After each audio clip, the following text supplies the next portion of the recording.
Ladies and gentlemen, it's Rico. It's Z-Bot. We are here ready to break things down of what took place the last 3 days, the Bills minicamp. I feel as though my man Z-Bot and I have not chatted with y'all for a minute. It feels that way. Z-Bot, doesn't it feel good to be back on the mic?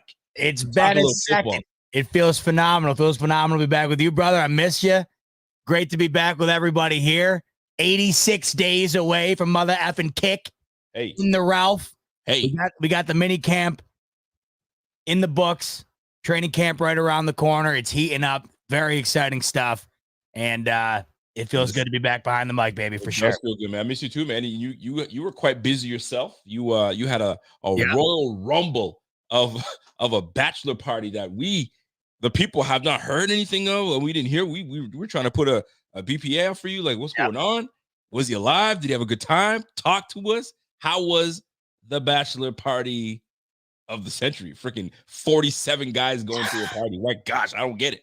Talk to us. The batch was great. We had a freaking ball. I will say, as you can see, I'm alive and well. I'm here in the flesh talking to you. But I think if we would have had that same party 5 years ago, it might have been a different story. It's amazing how much different things are with all the boys together at, pushing 30 as opposed to what we were back in the college days. So, we get there night one and everybody's stoked. You got everybody in one spot, haven't had the guys together. I mean, it was insane, Rico. I invited, I think 24 guys, 23 made it, which, I mean, that's unheard of. You don't get that type of turnout. They're not even getting that type of turnout of the OTAs in New York for the Jets, for Christ's sake. I'm getting the numbers to the max, which was impressive. Love it.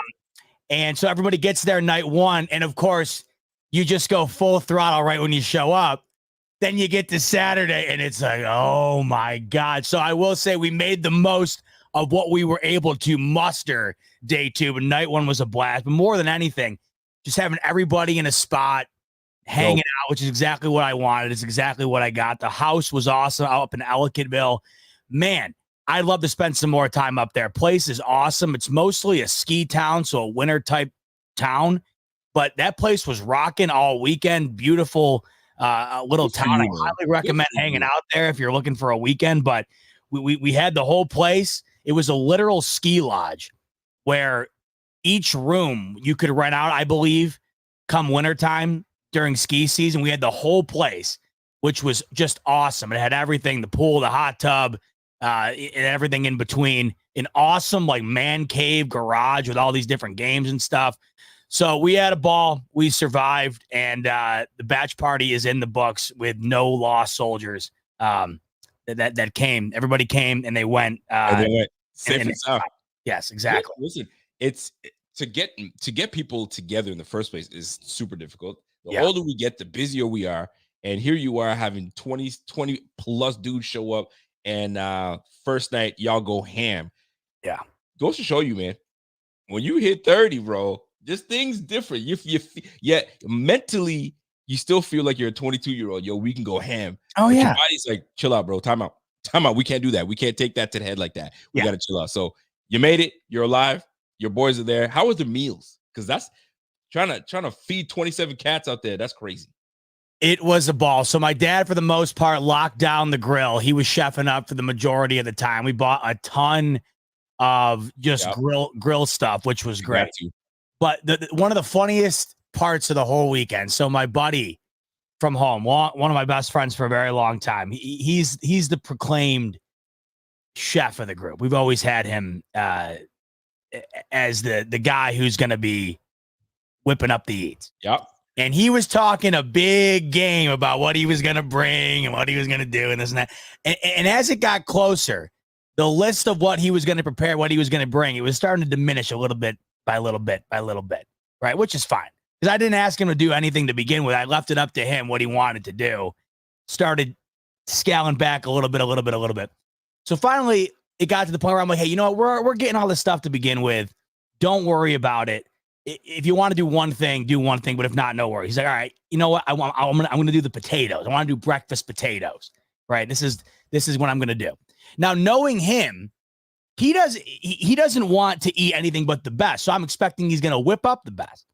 So I was under the impression, based on what he told me, he was gonna whip up this extravagant thing of breakfast potatoes with the works with his mother, which he kind of inferred to me. He was gonna whip them up at the crib and then bring them to the batch.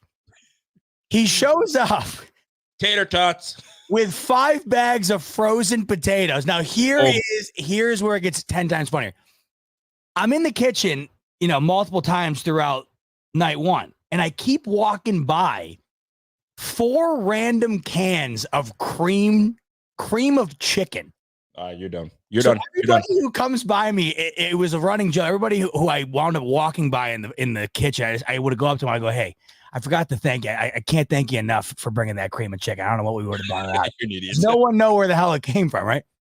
Next thing you know, Saturday morning, he's making breakfast potatoes with cream of chicken. And the amount of different descriptions I got from my buddies as to how putrid these potatoes were. It was I'll never forget. It was one of the funniest things of all time. Cream of chicken and potatoes. I've done. Have you ever heard that in your life? Have you ever even remotely heard of anything close to that in your life? I've done cream of mushroom soup. Yeah. With pork chops, smothered pork chops. Sure. Season it just right. Bob's your uncle, but cream of chicken with some damn tater tot potatoes. Nah, bro. You tripping. My one buddy equated it to prison slop. That's the way he described it. Nah, bro.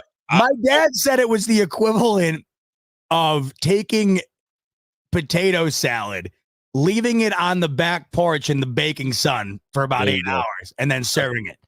So out of all the most random things you could think of that will stick out to me the most, probably thinking back on this a decade later, it will be the cream of chicken potatoes that everybody had an absolute riot over.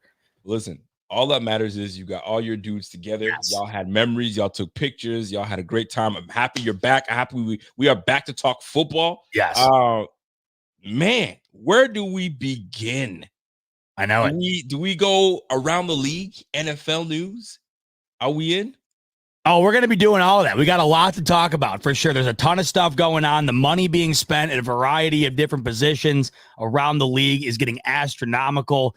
We are watching curiosity unfold at the quarterback position within our division in both Miami and New York, which is always interesting to me. I love sitting back and watching the sideshow that is the AFC East while the Bills continue to reign over it. So it's up to you. If we want to get into our Bills first, or if we want to roll around the league before we do that. It's up to you. You know what? Let's not do that to the people. Let's get into our Bills chatter first, because I think they're thrilled about it. I kind of want to get into winners and losers, and everything sprinkled in between. So for those that are tuned in for the very first time, or you guys are the everyday folks that jump in and jump in and chat football with us, salute to y'all in the chat. We see you guys. Smash that like while you guys are in here. So let's get to Bills news first, because I mean that the minicamp just wrapped up. 3 days of minicamp. There's been some great things we've been hearing and reading. One thing that stood out to me, and I don't even want to start with special teams. I don't want to, but it's fitting to start with special teams because that's essentially how our season ended. I felt bad for saying that, but I don't, because our guy Tyler Bass, T-Bass, I don't know, bro. I don't know if you've been hearing. I gotta tell you, I was just gonna say, I don't know where you're going with this. What are you hearing? I'm hearing my man's is struggling. He's a little struggling over the last few days here. Listen, he was struggling the last 8 games, 8 to 7 games, where it used to be automatic. T-Bass ready to go. Yo, we got this. Put 3 points on the board. Let's go. Let's get it. Mm-hmm. Lately, it's been, he made it. Whew, we're back in it. I don't like that feeling. I don't want to be like, I don't want to be able to do that. But the last 7 games, we've been doing it. So here comes training camp. Here comes minicamp, OTAs, all that good stuff. And T-Bass is shanking them. And they're not like 51-yard miss. It's not a 57-yard miss. These are 32s, 35s, 37. Brother, I'm not liking it. I'm not liking what I'm hearing. This is news to me. I don't know whether I'm happy or sad that this hasn't made its way to my timeline. Maybe I should be happy in the sense that I've been able to weed out the algorithm to a degree to where it's getting rid of the negativity. But this was something that was somewhat prominent on your end as far as hearing about this. Let's put it this way. It's concerning, especially with the way we ended our season. Yeah. We ended our season with a missed wide right. We ain't trying to hear wide right ever again in our lifetime. I never thought I'd hear wide right, especially in a moment like this. And like my lady Kim Betts said, he missed 2 from 35 and another from 45, bro. Let me ask you this. It's minicamp. It's the off season. Are you concerned with hearing what you've been hearing? And it's only gonna get louder until he starts consecutively making these where he's got us saying, okay, it's automatic. I don't even have to think about it. But now he's got brothers thinking about it. He's got us thinking about, is he going to make it? So is it concerning to you, or throw it into the pile of it's OTA/minicamp? Doesn't matter right now. Well, it could be a share of both, but I just did a quick Tyler Bass Google search, and the first thing that pops up from Athlon Sports is an article entitled "Bills Tyler Bass Had Ugly Practice at Minicamp." Another one from Heavy.com. Bills veteran under fire after ugly performance at practice. Now, a couple ways you can look at this, like you just said. 3 days of OTAs. I don't know how much he's been swinging the leg this offseason. I'd like to think he's been swinging it, but maybe just shaking the rust off a bit, as everybody seems to be doing that this time of year. Absolutely. But I think what you brought up is more important than a couple of days, at practice. And that's the end of the year seemed to just gradually dwindle from the Tyler Bass that we were so confident in. There was a point in time where it felt like I had the utmost confidence in saying that Tyler Bass was up there with the best of the league in regard to field goal kicking. My confidence was there with him. The results were there with him. And I just felt like I had no trepidations when Tyler Bass took the field to go out there and kick. But as the season went on, I don't exactly know when this started, but it seemed as though the midway point of the year, we started hanging on to our seats more than usual. And then that became the theme. That became the norm. And then, of course, at the end of the year, you encapsulate all that with the missed field goal that would have given the Bills the lead, and who knows what happens from there. I think I have pretty much written that off, Rico, because I'm under the impression that wouldn't have mattered regardless. Had Tyler Bass, that's just, I guess, where my mind goes. If Tyler Bass makes that, I still think the Bills lose that game in regulation. So that's probably why I overthink that element. That's also why I think the wide right to me in that game has never stung the way it may have stung for others. To me, that game was lost more on the Chris Jones hit to Josh Allen's arm trying to throw the ball to the end zone, or Josh Allen foregoing hitting Stephon Diggs on that crossing pattern, and in general, just not getting that first down there. To me, that's where that game was lost. I think about that stuff way more than I think about the field goal from Bass. But inevitably, that was exactly how this season ended for the Bills. It was on that kick. That was the last time we saw that unit on the field. That's what ended the season. Throughout the duration of the second half of the year, it just felt like we weren't as confident in the kicking game, and it visually seemed like he wasn't as confident in himself. And I'm not going to sit here and say, from what you're telling me and what I just saw, that this in itself is a problem. But maybe collectively, this is becoming something that was not a worry before, but unfortunately now is going to be something we are going to have to consider going into the year when one of these moments pop up, and they will. These Bills haven't been in anything other than a close-ass game, it feels like, every single week for the last handful of seasons. It's everything. Nothing is everything. Everything is something. This is certainly something, Rico. This is absolutely something. Let me tell you. You played basketball in the back in the day? Did you hoop? Of course I did. You look like a guy. You look like you're a guy that bangs down low. You know what I mean? Get the boards, get the elbows out. Quite the opposite. No handles. Hit me in the corner. Nothing but net. Okay, perfect. Thank you for bringing that up, because you have a responsibility, sir. I don't need you to play defense. I don't need you to bang down low. Get to your sweet spot and hit the shot when I kick it to you. Right. Essentially, this is LeBron's problem. Has been LeBron's problem for quite some time. He always wants shooters around him because I'll penetrate, I'll cross you up, I'll get to the hole, dish it. You need to nail it. Ray Allen, yes, get to your spot. I know you're gonna get me my money, the money shot. Yeah, Reggie Miller, give it to me. You feel me? Steph can create his own shot, but you know he's money. Klay Thompson, bang, hit that. You need your money shot. So if I'm playing pickup, and I know Z-Bot is good for just jack up threes in that corner spot, I need you to hit. Tyler Bass, I need you to hit, my G. I get it.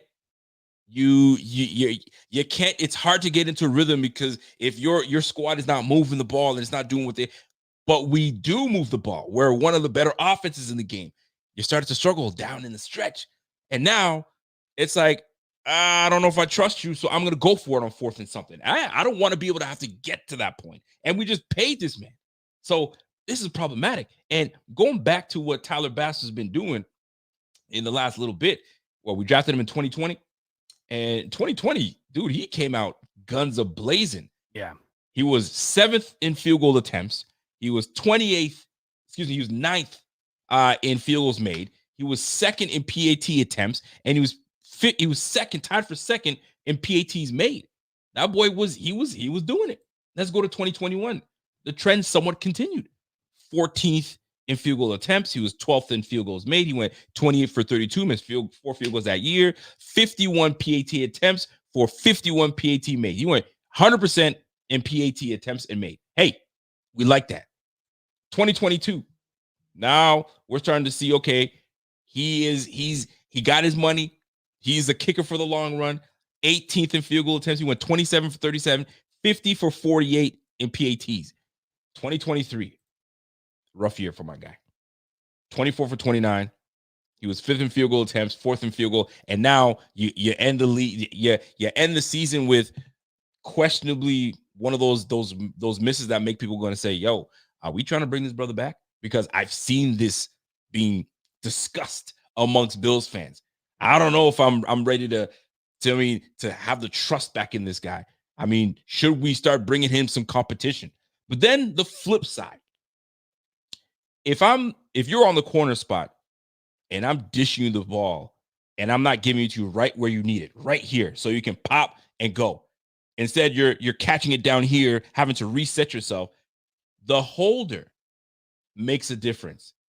And we had a new holder last year that kind of maybe threw some things off for our guy Tyler Bass. So can we give him grace with the holder, or your job's to kick, bro? That's your job. Make that kick and go from there. So do we give him some grace based on who's holding the football and setting it up for him? Or are we looking at this guy like, I'm not even trying to hear that, man. I need you to make that kick. I need you to be clutch. Because when Josh Allen puts everything on the line and gets you to where you need to be, you need to nail it. Your thoughts on that? I think some grace can be given to the holder situation. I know last year that was the end complaint. I think after the year ended, that was the thing people started to point to and could be the difference this coming season. A difference in holder. But okay. If you look at these numbers, this was the fewest attempts that he had in his career. And he has been hanging right around that 4 to 5 missed territory per season every year. What Bills fan 7883 is bringing up here, I think, is what is causing us to have this conversation. It's not that Tyler Bass hasn't been pretty damn good. I mean, he's, for the most part, making the shots that he's been asked to make, right? Teed up to make, these corner threes we're referring to. Mm-hmm. But I think what happens mentally as fans here, and rightfully so, when you watch Jake Elliott against the Buffalo Bills this past season, in the pouring rain, whipping sideways, nail a 60-yard field goal to send that game to overtime, you think to yourself, I don't think Tyler Bass is making that. When you watch Harrison Butker The automatic in the most crucial situations for the Kansas City Chiefs, when we talk about the Chiefs comparison to the Bills, it always comes back to the little things, the little things. When you watch Harrison Butker be automatic in big-time situations for the Chiefs, you think, is Tyler Bass capable of that? When you watch Justin Tucker year in and year out do the unbelievable, you think to yourself, is that T. Bass? So I think, Rico, as we sit here, our last impression of Tyler Bass is missing a 44-yard field goal to tie the divisional round game at home against the Chiefs. And now we parlay that with a rough outing right into OTAs. Right. Our mental right now is fixated on Tyler Bass in big moments not being able to deliver. And I think where we go, as a lot of fans do with plenty of different positions, talk about it with the quarterback all the time. Dak Prescott, big game. Where is he? Kirk Cousins, big game. Where is he? Tua Tagovailoa, big game. Where is he? In all the other situations that often go unlooked, those guys are pretty damn good, as is Tyler Bass. But where's the vintage moment, the big moment? And when they do come up, you don't have the faith in him like you would a Butker, like you would an Elliott, like you would a Tucker. Back to the quarterback position, when those big moments come up for Dak Prescott, for Tua, you don't have the confidence in him that you do in Mahomes, in Josh Allen, in Joe Burrow. I think that's what it is, Rico. It's not that Tyler Bass is a bad kicker or we got to move on from Tyler Bass type deal. I think what it is, he's just not in that upper echelon. And unfortunately for the Bills and for any team that's in this situation, there are going to be moments when you need that upper echelon. And if you don't have it, it'll cost you games. And the last time we saw Tyler Bass out in the field, that's exactly what happened. And we've watched time and time again, these other teams who do end up getting over the hump, they have that guy. So I wonder if that's what it is, Rico. It might not be, because if you go back and look at the numbers, I'm honestly shocked as I look at them, because it did feel like last year was worse than the other years. But for the most part, it was pretty on par for exactly what he's been. I just think you look around the league and you look at the margin of error, especially for these Bills trying to do what we've all been waiting for him to do. The margin of error is an eyelash thin. And that eyelash can be blown away when you have a kicker who isn't able to get you over the hump like some of these other teams do. And I think right now, you are much more likely to say, we don't have that, as opposed to saying we do have that, because we have not been proved that we do. It's a tough one to swallow, because if you're looking at Tyler Bass and how the season ended and what he was been able to do the last few, I don't want to be recency bias where you missed your last kick and now the minicamp. He's been a solid kicker in his career, in his young career. And it's all about the confidence. And if he's lost his confidence is shaken. Well, you're a professional now. Find your confidence, and we need to get you back on track. We need to get you back on that consistency train. So when we do call your name and call your number, we need you to hit. And if we feel shaky with you, it's going to be problematic. Now, one can chalk it up. This is early. Let him get it. Let him get his mojo going, and he'll be back on track. And we'll be praising Tyler Bass like crazy.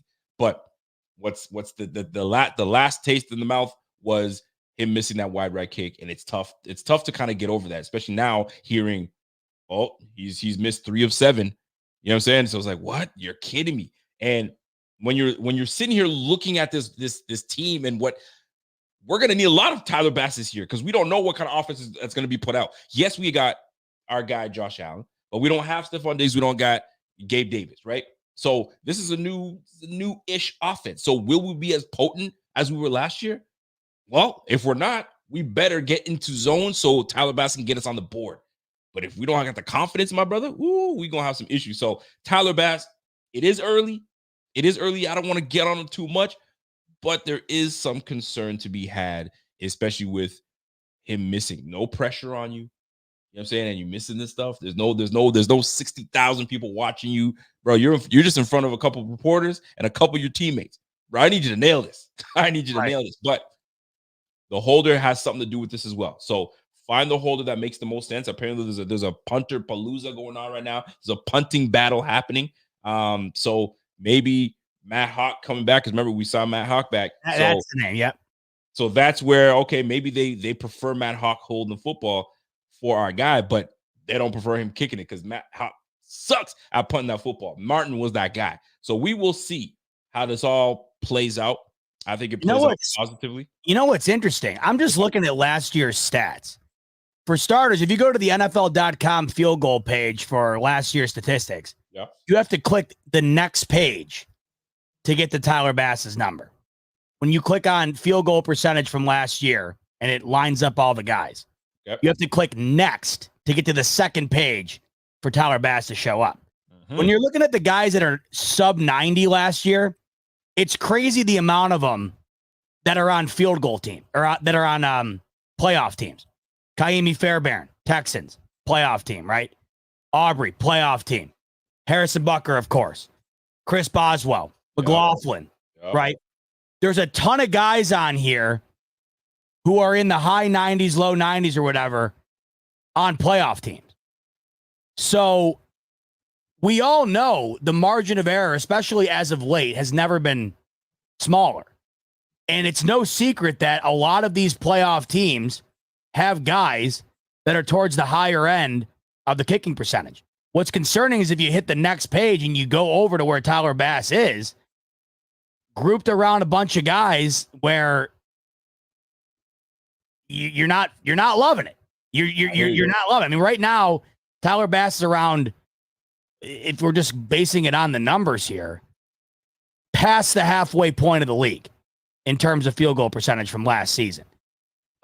So that's one thing. If you just look at it based on last year alone, a lot of these top teams, especially teams the Bills are going to be gunning against all year long, they have those guys right now that have the numbers to back up the fact that they are the guy in that situation you rely on. Yep.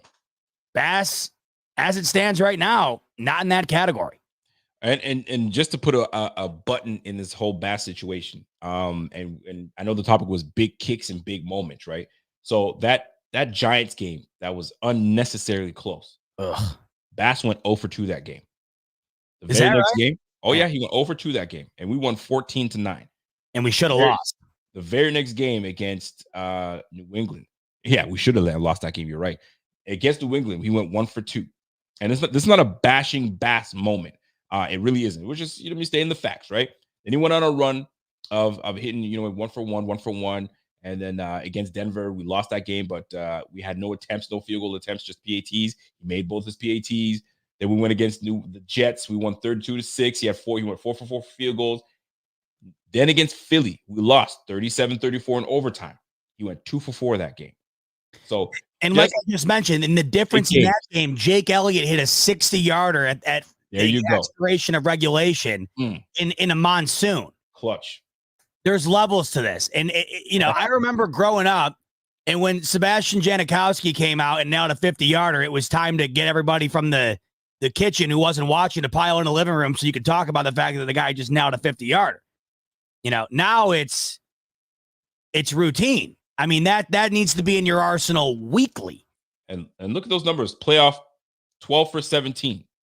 This is when we need you to be at your best. 12 for 17. I'm not saying it's horrible. I ain't saying it's great either. It's just okay. You know what I'm saying? I need you to be better for that. I need you to be better. So that being said, listen, it's minicamp. He's going to get better. We just hope that holder-kicker relationship, it gets better with whoever they decide to go with it. Sam Martin did a fantastic job punting for us last year. So they need to figure that part out. They really need to figure that part out. So we started minicamp news with special teams, Tyler Bass. So a bit of on the negative note, but let's move on to a more positive note.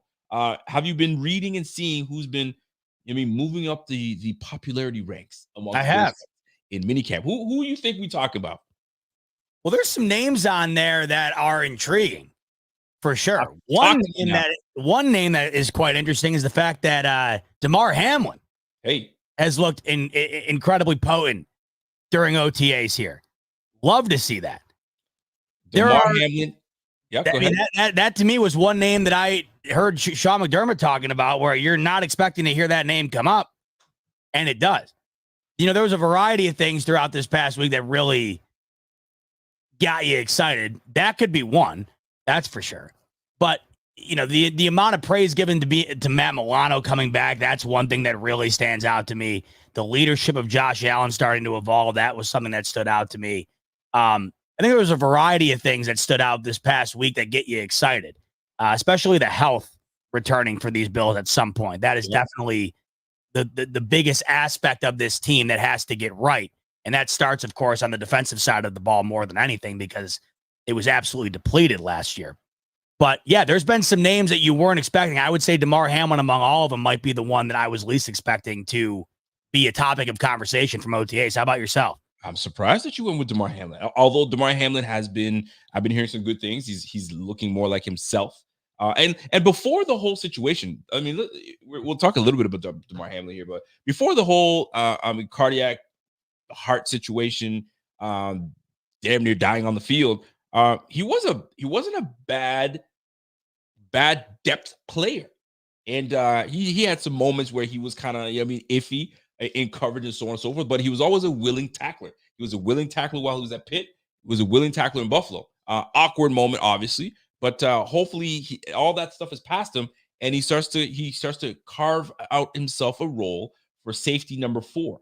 And I see us maybe staying with 4 safeties, and Damar Hamlin has an opportunity to make this roster. I mean, not too long ago, I was ready to say, yo, the only reason he's on this team is because of the hole they feel sorry for him. And if they cut him, it's not a good look, right? You can't cut the guy that died on the field. You just can't do it. So a lot of conversations was he's on the team because of that. Well, now that's over and done with. And I'm not poo-pooing on it, but it's over and done with. Now, show me what you got. Show me that you can be an asset on this team. And right now, it's just helmet and shorts. So I don't want to praise too much. Bobby told me to calm myself down with all this excitement. It's only there's no pads, no contact. Let's chill out. But better to have you make plays and stand out than you sounded like you Tyler Bass. You know what I mean? I don't want to be talking negatively about you. Rico, that is such the key here. In OTAs, I feel like there's nothing you can do but harm yourself. Like if you go out there and there's 2 ways. If you are an unsung guy, like Damar Hamlin, for instance, and you flash, you're going to get some positive pub. But if you are a tried and true guy, a day in and day out, week in and week out guy, and you're not looking great, that is what's going to pop. And I totally agree. And I'm with Bobby 100%. This stuff means next to nothing to me. Next to nothing. Yep. Outside of when you see Keon Coleman nab that amazing catch in the corner. Yeah. Like that gets you stoked, obviously. Yep. But you love watching the rookies, and you love watching guys that you're not expecting a whole lot out of to show you something.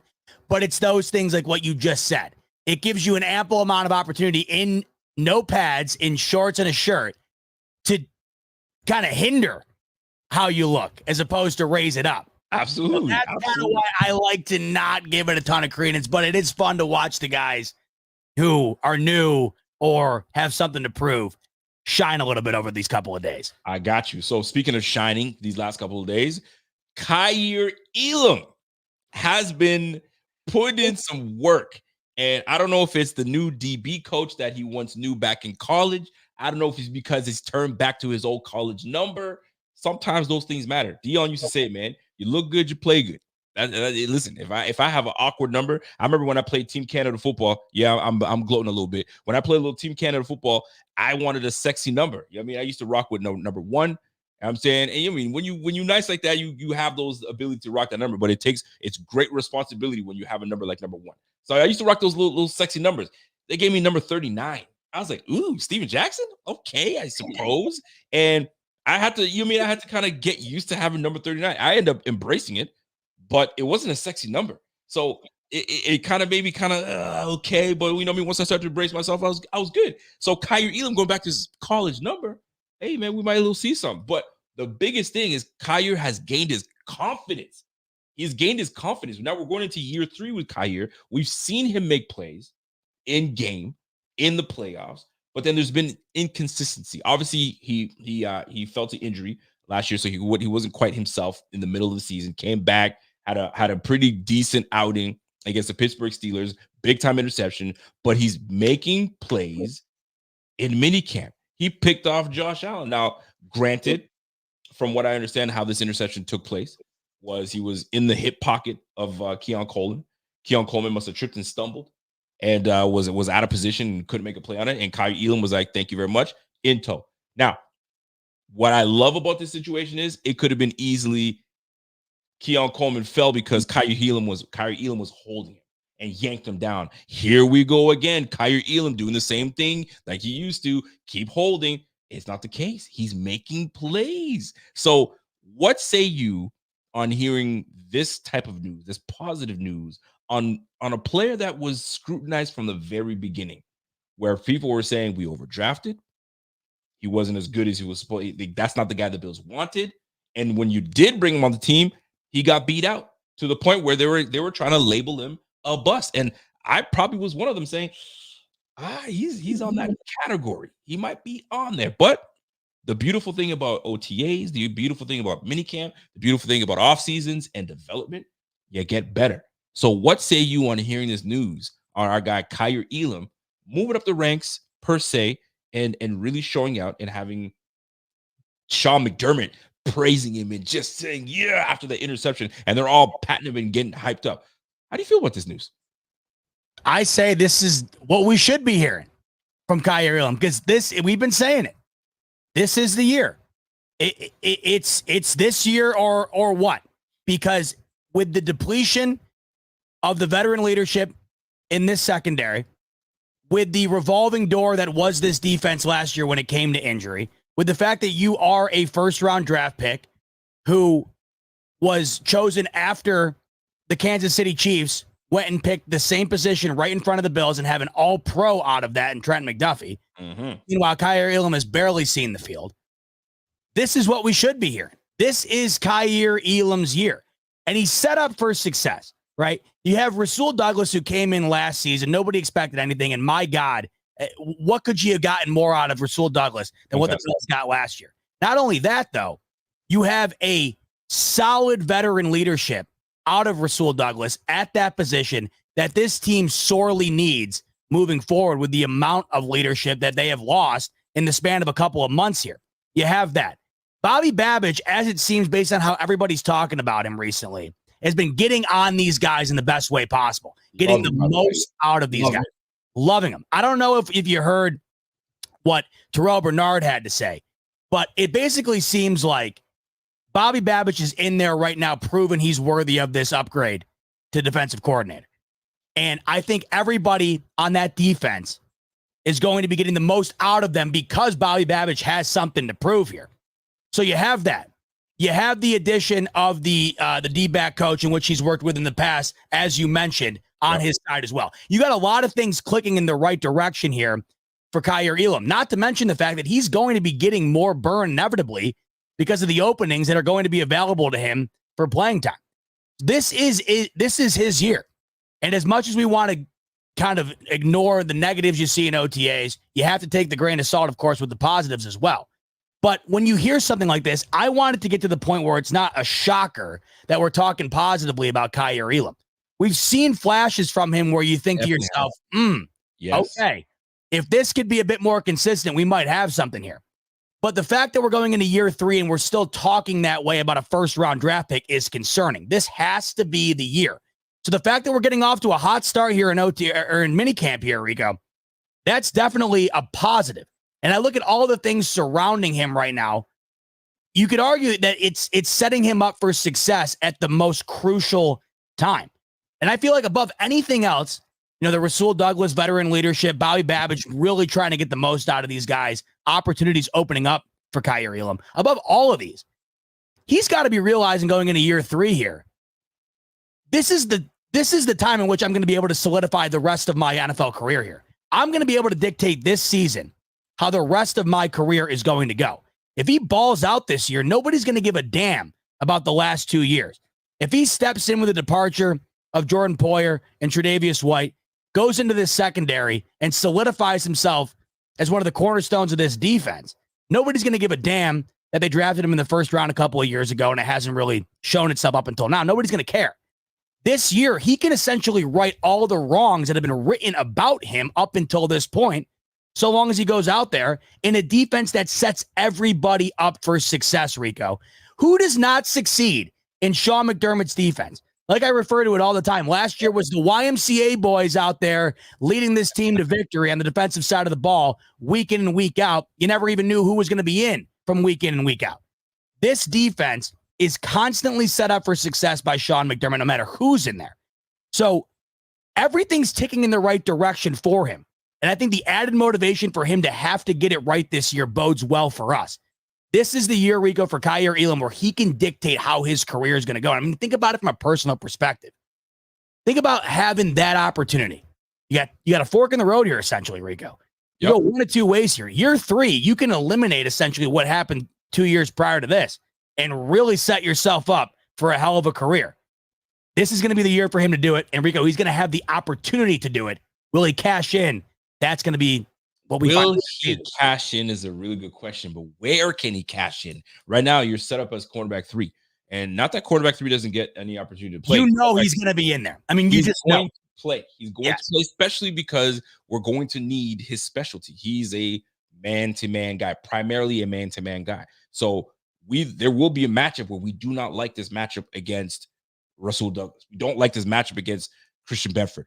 Get Kaiir Elam in there and let us slow down this superstar receiver. I mean, first game of the year against the Cardinals, I would not be shocked if they said, you know what, Kaiir, I need you to body up against a 6'4", 250-pound, and I mean Marvin Harrison Jr. We're not going to do a whole lot of zone. We're going to do a lot of man. So this is right where we might need you.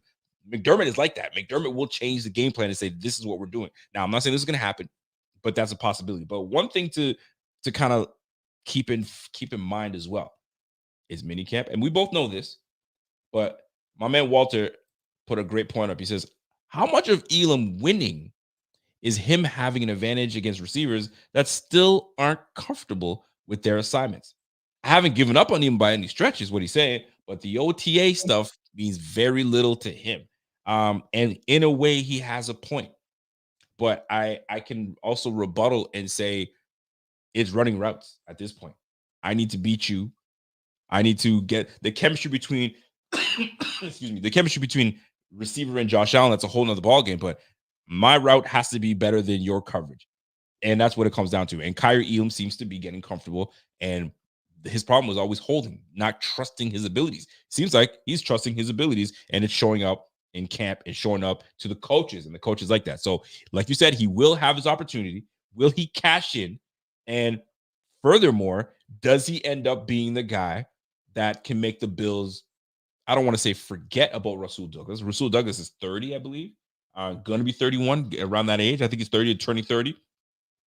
They didn't give him a contract extension. He's essentially in his last year. They restructured it a little bit. They kind of gave him a little bit more money to kind of move some things around. But his is last year. So does Kaiir end up coming in and saying, all right, I'm going to take over? Or is it one of those things where they're going to let things play out and maybe the contract extension gets done with Rasul Douglas? Who knows? That is going to be a storyline to pay attention to all year round. So kudos to Kaiir Elam making noise. In this case, he's a winner in this mini camp situation thus far. This offseason has gone well for him. And we hope that it continues to go well, especially in the position that he's in, because Dane Jackson got a lot of playing time. I mean, you call it what you want, but Dane Jackson got a lot of playing time. So you might see Kaiir Elam getting a lot of playing time as well. So we'll see how that all plays out. By the way, if you guys are tuned in and you guys have not smashed that like, do me a favor. Those tuning in from the Twitter, those tuning in from the YouTube page, y'all already know what time it is, man. Hit that follow, smash that like, all that good stuff, retweet, all that good stuff. Let's get it cracking. So next on the list of, you know what I'm saying, some people that are winners and losers and so on and so forth, I'm going to go to the running back room. I don't know if you've been hearing this, my guy. James Cook, my guy. I heard something. Listen, I know I've given James Cook his flowers, people. I have. I've converted to liking the game of James Cook. But I also had my trepidations with James Cook. There was nothing that stood out that was special about his game when I initially was evaluating him and seeing, okay, how is he going to fit with his Bills and against the others. Now we bring in Ray Davis. Now I bring this up because my man's is still dropping footballs, man. Yeah. I mean, he dropped quite a few football. I mean, I don't say quite a few football. Key footballs last year in key moments where he had about four major ass drops last year, in the breadbasket type drops. And these were significant to us winning these games and so on and so forth, or putting us up significantly, or even bringing the score closer. He's still dropping footballs, fam. Like, and this is your specialty. Your specialty was a running back that can catch out of the backfield. Don't get me wrong now. James Cook had 1,100 yards last year, a quiet 1,100 yards, which tells me he's so capable of way more. But when I put you on the field to catch the football, fam, that's what I need you to do. I can't have you dropping footballs in these conditions and these moments, these big moments, because guess what? Ray Davis alongside Ty Johnson can run inside the tackle, run outside the tackle. They can pass protect, and they can catch the football out of the backfield. Bruh, James Cook, I like you, man. I really do. I've put my silliness aside of, like, you know, being so hard on you to say, look, yo, this is good back. But we need you to be a complete back. And this is a big year for you to be a complete back, to catch the football out of the backfield and be trusted, and to be able to do all the other things that running backs do. But Ray Davis is going to be nipping at your heels. And so, listen, I'm not saying it from the tread, because there's nothing from the tread carefully, but we've seen McDermott say, yo, if you ain't going to perform, if you're going to drop the football, sit on the bench. And James Cook has tasted that before. He's tasted the bench. So don't be putting yourself in a position where you're now dropping footballs, or you're going to continue to, you know, be fumbling bad moments. Dude, there's this backfield is too good. It is too good for you to be messing up, because Ray Davis is chomping at the bit to be RB1. I'm just saying. So James Cook, I like you, Mikey. I like you, but you gotta hold on to that football this year. You really do. I mean, he did a better job in the late stretch of the season. But yo, these drop footballs that Josh is counting on you to catch, you gotta catch it. What say you with the news you've been hearing on James Cook? Something to worry about, something to be concerned about, or you be like, man, it's James Cook, man. He's gonna be fine. I mean, that's where my mind's at, because collectively last year, that was about as good of a year a running back has had. It was as good of a year a running back has had since LaShawn McCoy has left this team. That was about as good of a year as a Bills back has had in well over a half decade here. And all signs are ticking up to the point where they were running the ball last year more than they were throwing the ball, and it led to win after win after win. James Cook was an integral part of that success. And of course, as you mentioned, over 1,000 yards last year, which is nothing to shake a stick at when it comes to this Bills team. They have not had that ability, and it really is going to be crucial for them to have that ability again this coming year, with the amount of guys that they have lost and the way that they're going to try and structure this offense coming into this season. I mean, that is inevitable. The way that they approached the season last year towards the latter half with Ken Dorsey's departure, you got to imagine that's exactly what they're going to be doing again this year, but revamped. Now, when we're talking about revamped, I'm under the impression that in order to supplement the production that is going to be lost from Gabe Davis and, of course, most importantly, Stephon Diggs, a lot of that, to me, can and should come from James Cook out of the backfield. I feel like he is going to get a significant amount more targets from Josh Allen this year than he did last year. With that, we need to be able to rely on him. And it's not that he is bad out of the backfield when it comes to catching the ball and moving it down the field, but in those big moments like we talked about, there are 3 or 4 last year that you can go and pinpoint that were big, crucial drops, not just here on 1st and 10, right, in midway through the first quarter. We're talking about big moments here. He is going to be a guy that's going to be relied upon more than ever this year, not just in the run game, but in that pass game as well, because they're going to have to do it by committee. We keep talking about this nonstop. He's a guy, like you said, that was drafted to do that as much as he was to run the ball. And when you're hearing about this, if I had one complaint going into the offseason about James Cook, it would have been exactly that. That would be the one thing I would point at more than anything, because outside of that, I don't really know what else you could point at last year that you didn't like from James Cook. It was an incredible year out of a guy that we were really hoping would come on last year and did. So that needs to button up. I mean, he has to be a reliable target for Josh Allen going into a season where we don't know who the reliable target is going to be. Those easy yards that he can get you out of the backfield, those swing routes for touchdowns, those, those those hook routes going down the field into the end zone that are going to be, cheapies that are going to add up, need to be able to cash in on those. And the thing is, he gets open. Like it's he's got to come down with it. Concentration, man. It's concentration. Like I said, it's the one thing to me that is concerning the most from him, because I think going into this season, it's going to be more crucial than ever, not just because it's necessary, but I also think it's because it's going to be more frequent. I think he's going to get a lot more passes out of the backfield. They have got to supplement the loss of these guys somewhere. And you can't tell me that James Cook's production in the passing game is not going to go up somewhat significantly this coming season. Oh, he's definitely going to. I mean, there's going to be targets to go around. I mean, there's two big contributors that are no longer on this team. So there's going to be cheddar going around. There's going to be money balls going around. So we hope that James Cook, this is just an anomaly. I hope that he gets his act together and he becomes the reliable back that we know he can be. And he's a damn good back. He's a damn good back. So we just need him to be consistent in that, because the running back already is taking a hit. I mean, not when it comes to Christian McCaffrey, because that boy just got paid, but the running back, and he's the man in cover. How about that? He has the ability to be like a CMC type player. You have that ability. I mean, I'm not saying he is, but he's got the ability to become that type of player where you can rely on him running the football and catch the football. Just be consistent, baby. Just be consistent. So James Cook, the running back position, I think we'll be fine. But clean that up. Just clean that up just a little bit so we can we have some consistency at that running back position. Winners and losers, we can continue with that. Let's go to the defensive side of the ball. And I'm gonna go to the linebacker room. And yes. What a beautiful thing it is to see Matt Milano back in pads, tackling. And when I say tackling, I want to say that loosely. Tackling, you mean the dummy pads and so on and so forth.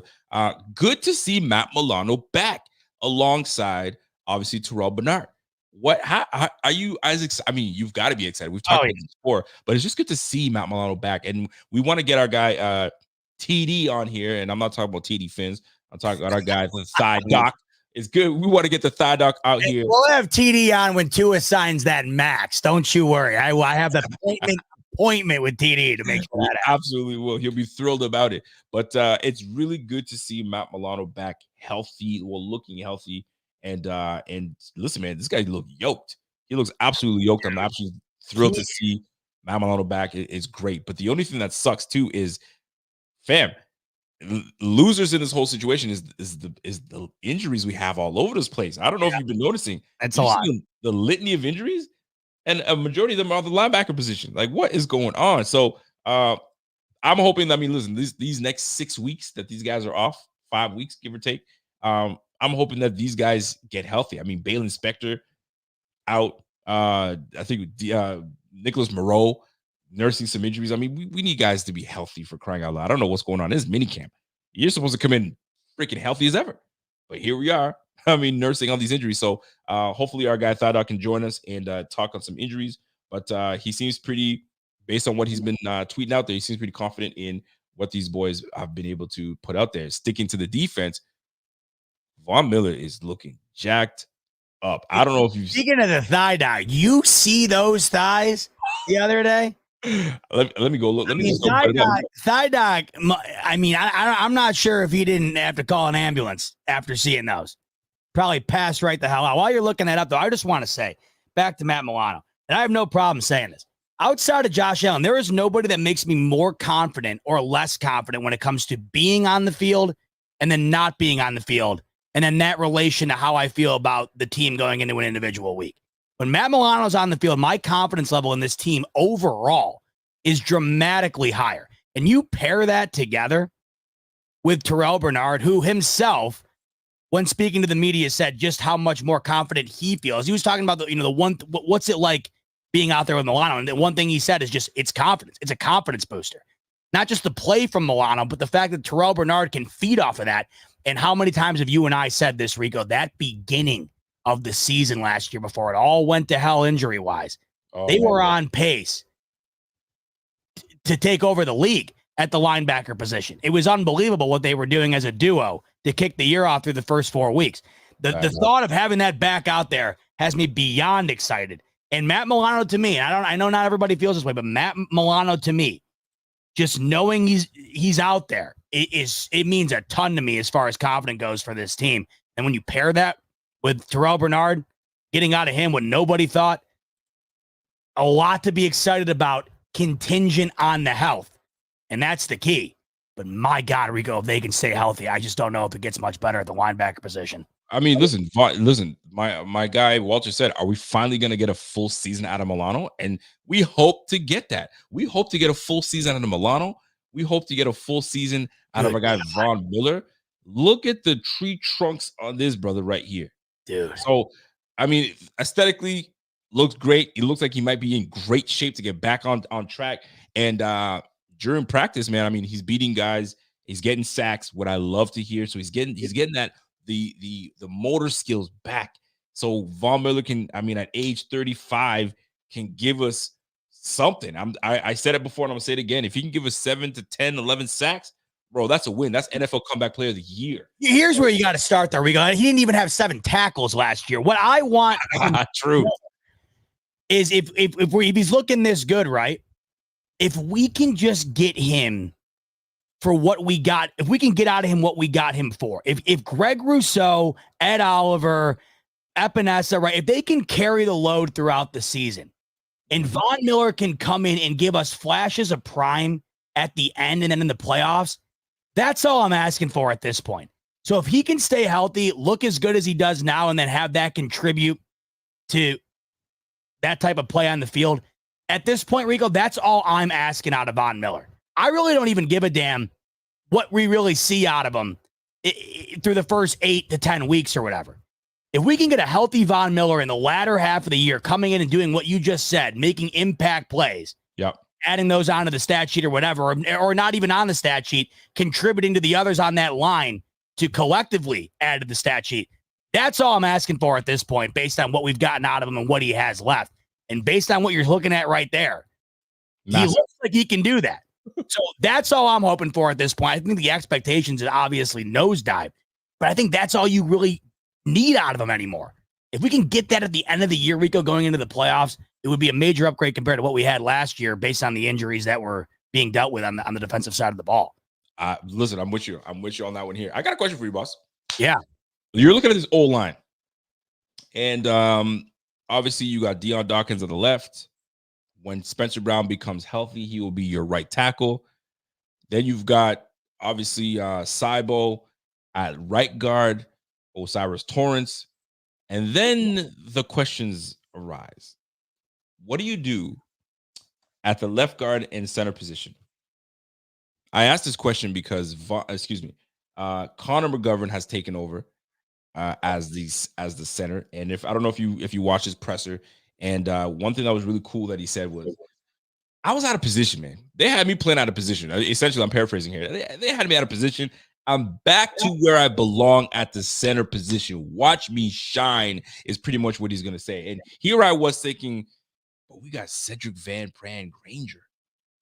Yo, why don't we just slide the guy that's naturally supposed to be at that position and move Connor back to left guard? But hearing what I'm hearing from Connor and seeing the relationship that he's already building with Josh Allen, I mean, this brother's having like Pizza Tuesdays or something like that. Every day these guys are coming to his place to have pizza. So I like that.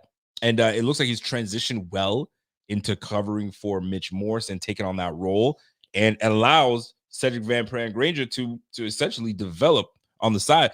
Do you feel we should shuffle things or leave it the way things are? David Edwards at left guard, Connor McGovern stays at center, and keep things status quo and keep it rolling?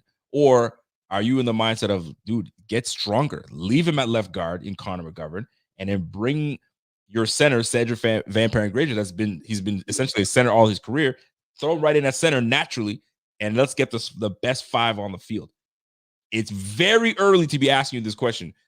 Do you ruffle the feathers, or do you keep it the way things are with Connor taking over at center? Because that's essentially, that was what McDermott and Brandon Beane had in their back of the minds when they brought him on. You're versatile enough that once we move on from Mitch Morris, you're going right at center. So what say you in that regards? Either way, it's interesting because regardless, you have Josh Allen going out there for the first time, not being behind Mitch Morris. So you're either going to be behind a guy who's playing center for the first time with these Bills, in his career, or you're going to have a rookie snapping you the ball. I think right now, the mindset's probably not wanting to go towards the rookie until you're 100% sure that you're confident in that. And I completely agree with it. Right. Because the center position amongst the line is extremely important. And when you lose a guy like Mitch Morse, you're not just going to replace that. And when you have Josh Allen under center with a rookie going into the year, it doesn't scream confidence unless the coaching staff is screaming confidence back at you. I think eventually we get there. But right now, it seems like McGovern is confident in himself that he's back in that position. That's where he wants to be. And that's where he feels like he can contribute the best for this team. If that ends up being the case, I'm more than fine with it. I think that as it stands right now, it's a bit of a toss-up because either way, you lost one of the better centers in the league. And not only that, you lost that veteran leadership on that line that Josh Allen has had snapping him the ball since he's become a pro. I mean, that's a major loss. I think out of all the guys lost, Mitch Morse kind of gets lost in the weeds because it's a lineman and you just don't think about it like that. But this, either way you shake it, is an interesting situation because you're either going to be taking snaps from McGovern, doing that for the first time with the Bills, or you're going to be taking it from a rookie. Now, I get what you're saying. Put McGovern back to left guard, throw Cedric at center, and that way you have a true center snapping the ball, and you have McGovern back to where he was. Because as it stands right now, who do we have? David Edwards left guard, and Lyle Collins has been getting beat like a rented mule. So that's the shitty aspect of all this, because you look at the rest of the line. Spencer Brown, if we get what we got out of him last year, you love to see it. Obviously, Deion Dawkins, Osiris Torrance. This left guard situation definitely concerning, and I understand your mindset of wanting McGovern back to where we know he can be at least feasible at the worst, and then giving Cedric that vote of confidence at the center position. But I just think either way, I'm going to put my faith in the coaching staff here, because I can't imagine how tough it must be to go with a rookie center with your all-pro quarterback behind him and have confidence in that from the get-go. It's got to be a tough situation. Now, I will say, Rico, if it does get to that point, I think it just goes to show you how good Cedric can and will be for this team. I think inevitably we wind up getting to that point. Yep. But the left guard situation as it stands right now, Rico, and what I anticipate to be this way throughout the season is going to be that spot we're going to hone in on throughout the year, is that one weak link on this offensive line for sure. It's a tough one for me, but I mean, listen, the best example I can say is Creed Humphreys. Creed Humphreys, drafted by the Chiefs, a bona fide center, but they didn't start him off at center. They started him at guard. Get your bearings right. Get the feel for the game, and eventually slide into your natural position. And maybe that ends up being the situation with Cedric Van Pan Granger. And he slides in and takes over the center position maybe next year, the year after that, depending on how things go with Connor McGovern. But I honestly think that Connor's going to really do well. He's athletic enough. He's that wrestling background that coach loves so much, with hand usage and all that good stuff. So I think with his athletic ability and not getting jacked back like Mitch Morse was a few times a game, I think that we'll see some really good things coming from Connor. And listen, our guy David Edwards ain't no slouch either. He's a good damn player. So we'll see how this all plays out. But I like the way this lineup is shaping out. We'll see how it all shakes out. Obviously, training camp is 6 weeks from now. Whole lot of stuff is going to go take down. All I know, Rico, is I can't stomach a step back at offensive line based on the step forward we saw last year. I mean, that was by far the best offensive line. It was nice that Josh Allen has had. It was nice. Hopefully it figures itself out. I think it will. I think we'll be all right, man. I think Josh is going into his own, and I think a new year, new territory for Josh. And speaking of Josh, let's get right into it. Josh had a little presser himself, and I mean, all the stuff that we've heard before, and he's just trying to be the best leader he can be, and try to be the guy for the team, and so on and so forth. But the one thing that's been kind of taken over that people have been talking about is that he's not changing his mechanics, but he's working his mechanics. But we hear that every year, do we not? I'm just going to tighten up my mechanics and so on and so forth. So apparently he's changed up his throwing motion and his mechanics just a little bit to get on track with his new guy. So we hope to see Josh light it up this year. And you're a betting guy. Over, under. Ready for this one? Hit me. Over under 49. Nah, that's too high. I'll say 40, 43, 44, 4,300 yards. Over under for Josh Allen passing. 4,300. 4,300. And this goes for the chat. Josh Allen passing yards 4,300. Over under. Ooh, that's a right on the nose number. I'm gonna say slightly under. Slightly under. Yeah. Why say that? Why do you say under? Because I think what we're gonna see, because he barely hit it last year. He was at 43.06 last year, and that was with a run-heavy offense that didn't start until halfway through the year. I think they're gonna be running the ball far more in that direction that we saw at the second half of the year throughout the duration of this coming year. Of course, that's not going to diminish Josh Allen's role by any means, but I do think that we're going to see less yardage because of that overall. Still well over 4,000, obviously, but I do think we're going to probably see it more in like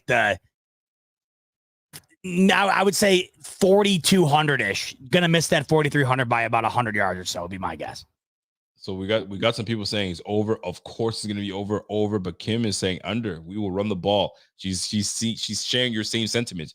Danny Foster is under. I don't trust our receivers, not just yet, but we'll see how that all plays out. So if he's throwing for under, what's his rushing statistics going to be? And the over/under rushing, and I don't even know. This is me on the cuff here. I don't know what Vegas has him as the over/under, but over/under rushing for Josh Allen, I say 477. Over/under rushing 477. Over 500 for Josh Allen running the ball. Over 500, you think? Yeah. With definitely. James Cook, with Ray Davis, with Ty Johnson? Yes, because I think last year they didn't allow him to run until halfway through. And guess what? That's when they started to say, hey, you need him to do it to win these games. And I think we're just to the point where I understand, and I'm in this camp. You don't do it excessively. You don't do it when it's not necessary. But you're only going to have so many years left of Josh Allen being able to run the ball with the best in the league. And he's still capable of doing that by a wide margin. And I think that with Joe Brady, compared to Ken Dorsey, Joe Brady is much more willing to allow Josh Allen to be Josh Allen. And that, in turn, means running that damn football. And my God, at the quarterback spot, you'd be hard-pressed to find it much better.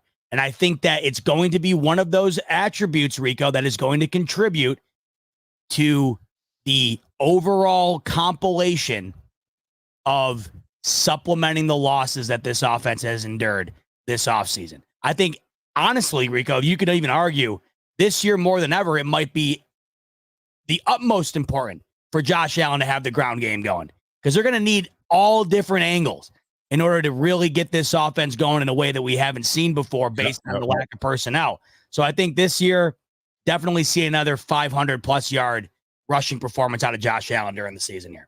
By the way, a big shout out to our guy, Seth, comes in with a super chat. We appreciate you, Seth. We didn't forget that. Biggity bing. I appreciate my guy, Seth, with that super chat. So hold on, I got one for you. All right, give it to me. So with all the, with the departures, obviously, of course, and it's just a different overall offense. First year in totality for Joe Brady, his first full season. We have 4 consecutive years for Josh Allen of 40-plus touchdowns. Is it a 5th consecutive year this season, Rico? Ooh. So I'm thinking, okay, so he's a walking 20 touchdown pass guy. All right. He's 25 minimum. Here's how I'm going with this. He's a walking 20 touchdown pass guy. He's a walking 10 touchdown rushing. I mean, yeah. The amount of times that we're going to be goal line and he gets all of those carries. Yes. Yeah. And I don't think it's going to change. Like you said, like you easily said, he is once half the season started, Joe Brady's like, the only way we win is the ball in Josh Allen's hands. And you saw what he was able to do. So to me, give him 10 rushing touchdowns.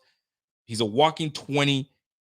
Give him 25. So now you're at 35, give or take. So there's 5 touchdowns where I'm like, okay, does he get up to 30 touchdown passes? I'll tell you this right now, Rico. If he's at 35 touchdowns at the end of the year, I think we're in trouble. Really? Yes. It's going to be tight this year, man. I know. That's what I'm saying, though. I mean, that's what I'm saying. So if we're in trouble this year, you're telling me. Just to give you the numbers, last year, 29 throwing, 15 rushing. Where do you see those numbers falling this year? So I think it's gonna be similar. I think less rushing touchdowns. Uptick that in the passing. I think red zone. I think we'll be better in the red zone for red zone touchdown passes. Keon Coleman, the addition of Keon Coleman is going to do a big difference. And he loves. Listen, call it for what you want. He likes Dawson Knox. Dawson Knox is going to get his. So because I'm a fan of the team, also I'm a realist as well. I think he's around the same mark. 40 touchdowns though. You got to give it to him. I think he's going to get it. I think he's going to get it. I think he's going to get it. Give him 40 touchdowns, bro. I can't see him under. I just think we can think about it a couple of different ways. The one way I'm starting to think about it more than anything, it should honestly be even more based on just that much more that he's going to be relied upon. I think this year, not that he wasn't already relied upon more than anybody else in the league, perhaps at the quarterback position.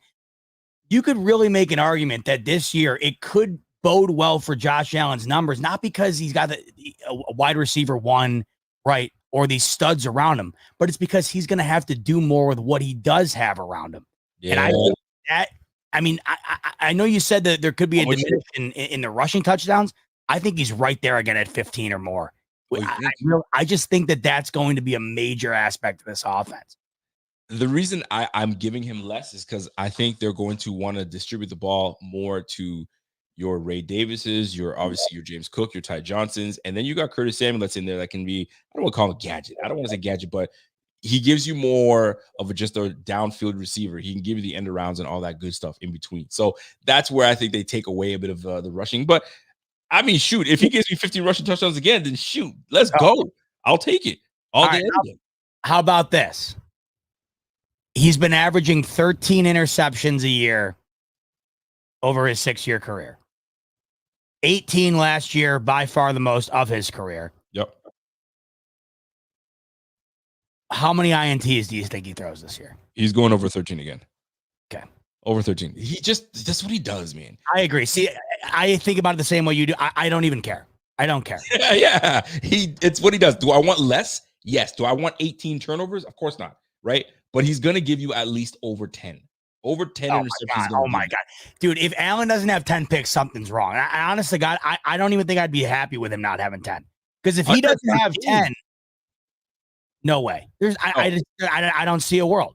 Because to me, and I feel like you probably feel the same way, if he doesn't have at least 10, to me, that feels like he's pumping his own brakes a bit. Nailing it down? To me, it feels like he's not playing Josh Allen ball. Because Josh Allen ball is going to equate to some of the best plays you've ever seen, but it's also going to lead to some bonehead plays.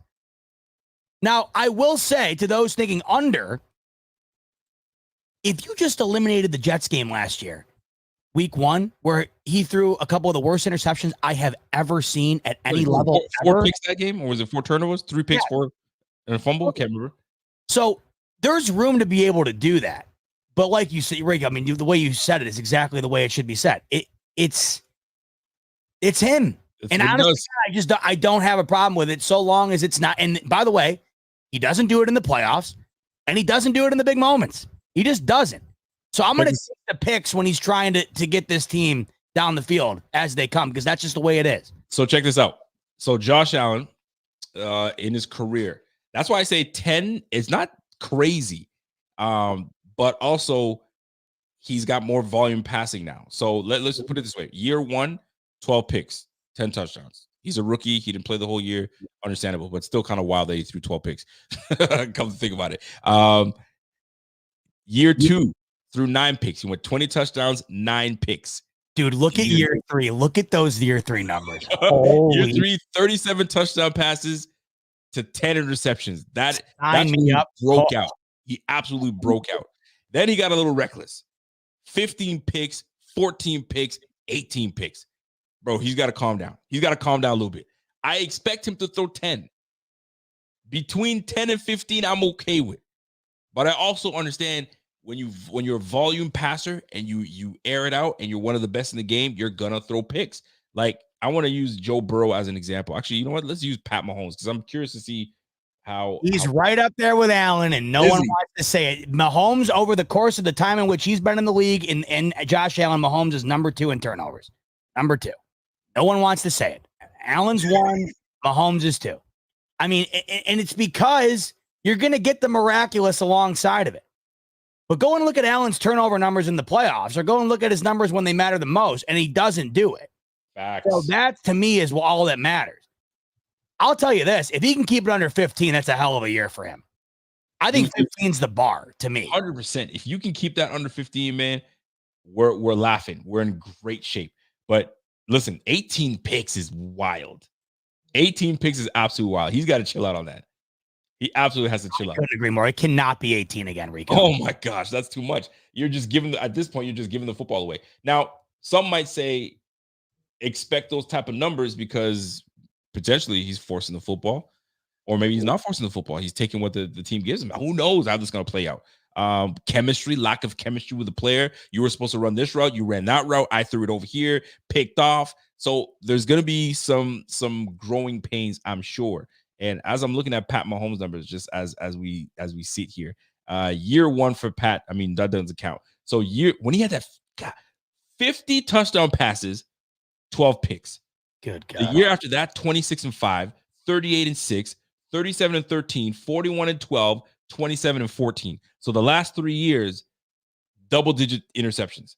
I don't think you're worth a damn if you're not throwing 10, honestly. I mean, because it just tells me you're not slinging it. You're not. Golly, this guy was unreal. 50-12, 5,000 yards. What a freaking year that was. Disgusting. That is disgusting. Oh my gosh. 2022, he scored 52 yards, 5,200 yards passing, 41 touchdowns, and 12 picks. This freaking Pat Mahomes, man. I'm sick of this guy. But with all the respect, with all the respect, shall we go around the league, sir? We shall. Shall we go around the league? Around the league, folks. I'll let you start this off, big guy. Where should we start? Why don't we stay with the quarterback position? We were talking about Josh Allen, and if you haven't heard, there's a lot of money to be made if you're a quarterback these days. And I'm talking like Jeff Bezos, Elon Musk type money. This is getting absolutely insane. Josh Allen right now is currently playing on what I would equate it to. He's playing on what I like to call the Dollar General salary right now. Based on APY right now, as it stands, Josh Allen isn't even in the top 10 highest paid quarterbacks in the league. You want to know who just reset the market? Talk to me. Trevor Lawrence. One playoff win in his entire career, and it was when Brandon Staley messed himself from his underwear all the way down to his socks. That's what Trevor Lawrence has under his belt. Has yet to prove that he was the Andrew Luck in waiting that everybody thought he was going to be, the next Peyton Manning, the greatest number 1 overall pick we had ever seen. He's done nothing to earn this, yet this is what the world has come to now. When you're next up to get paid in this carousel that is the quarterback market, you reset the market. No matter what. No matter whether you're Mahomes, Josh Allen, or what we will eventually see here, and I cannot wait for it. It's the first thing I thought of when I saw this. Tua Tagovailoa. They're talking about Dak Prescott right now, Rico, fetching $60 million a year. Trevor Lawrence, just yesterday, I believe, signed a contract to become the highest paid quarterback in NFL history. He ties Joe Burrow right now at $55 million a year. Here are the top 10 quarterbacks that do not include Josh Allen in terms of average salary per year. Trevor Lawrence, Joe Burrow, Jared Goff, Justin Herbert, Lamar Jackson, Jalen Hurts, Kyler Murray, Deshaun Watson, Kirk Cousins.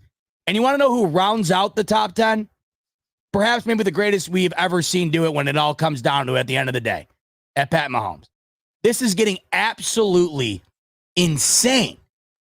Then again, I don't really have the argument to counter it because this is what it has become. It's trickled over into the wide receiver market. You're watching that, and Justin Jefferson, deservingly so, just reset the market for the highest paid non-quarterback in the NFL. But what do you make of this, Rico? What do you make of all that's going on? I understand the money's there. I understand the salary cap keeps going up and up. The money from the Broadcasting rights is getting in astronomical. I mean, numbers you couldn't even fathom looking at. I get the money is there. But what are your thoughts on that list I just read off to you? The fact that Trevor Lawrence is now making $55 million a year. This is crazy town to me. He ain't worth it. He's not worth it. I understand the market. I understand that he's a name, but like you got to give me something that tells me, okay, I mean, I see something. And we do see something. He's got great moments. Buddy, he's been in the league 2021 to 2023, 3 years in the game. I feel like he's been in the league longer than that, but 3 years in the game. And year one, you throw out because of the whole Urban Meyer fiasco. So really, right, like 2 years. We'll throw that out because that was a disaster for sure. Yeah. Year two, 66% completion percentage, 4,100 yards, 25 and 8, 25 touchdown passes and 8. You're like, okay, you know what I mean? He had a monster playoff game against, you know what I'm saying, the Los Angeles Chargers. All right, we're onto something with this. This guy's going to be special. This is the guy we've been waiting for. The year after that, dude, they collapsed last year. Collapsed. Yards, 14 interceptions, 21 touchdown passes. And then you give him $55 million a year?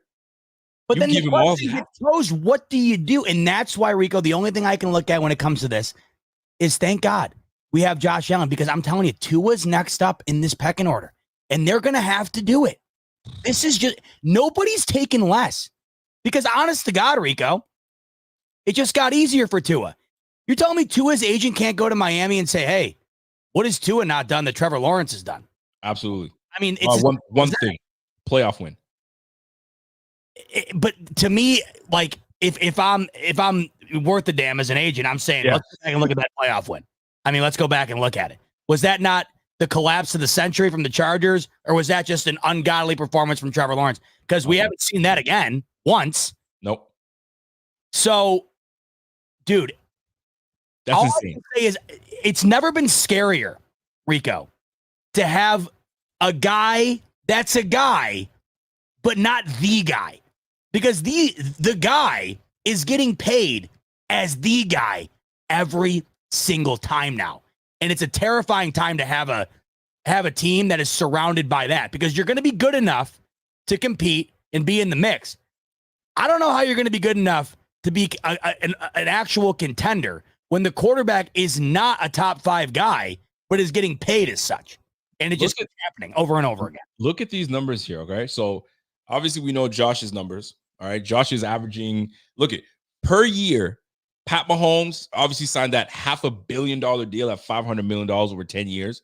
I mean, spread it all out how you want to. He's averaging $45 million a year. Josh Allen is just under that.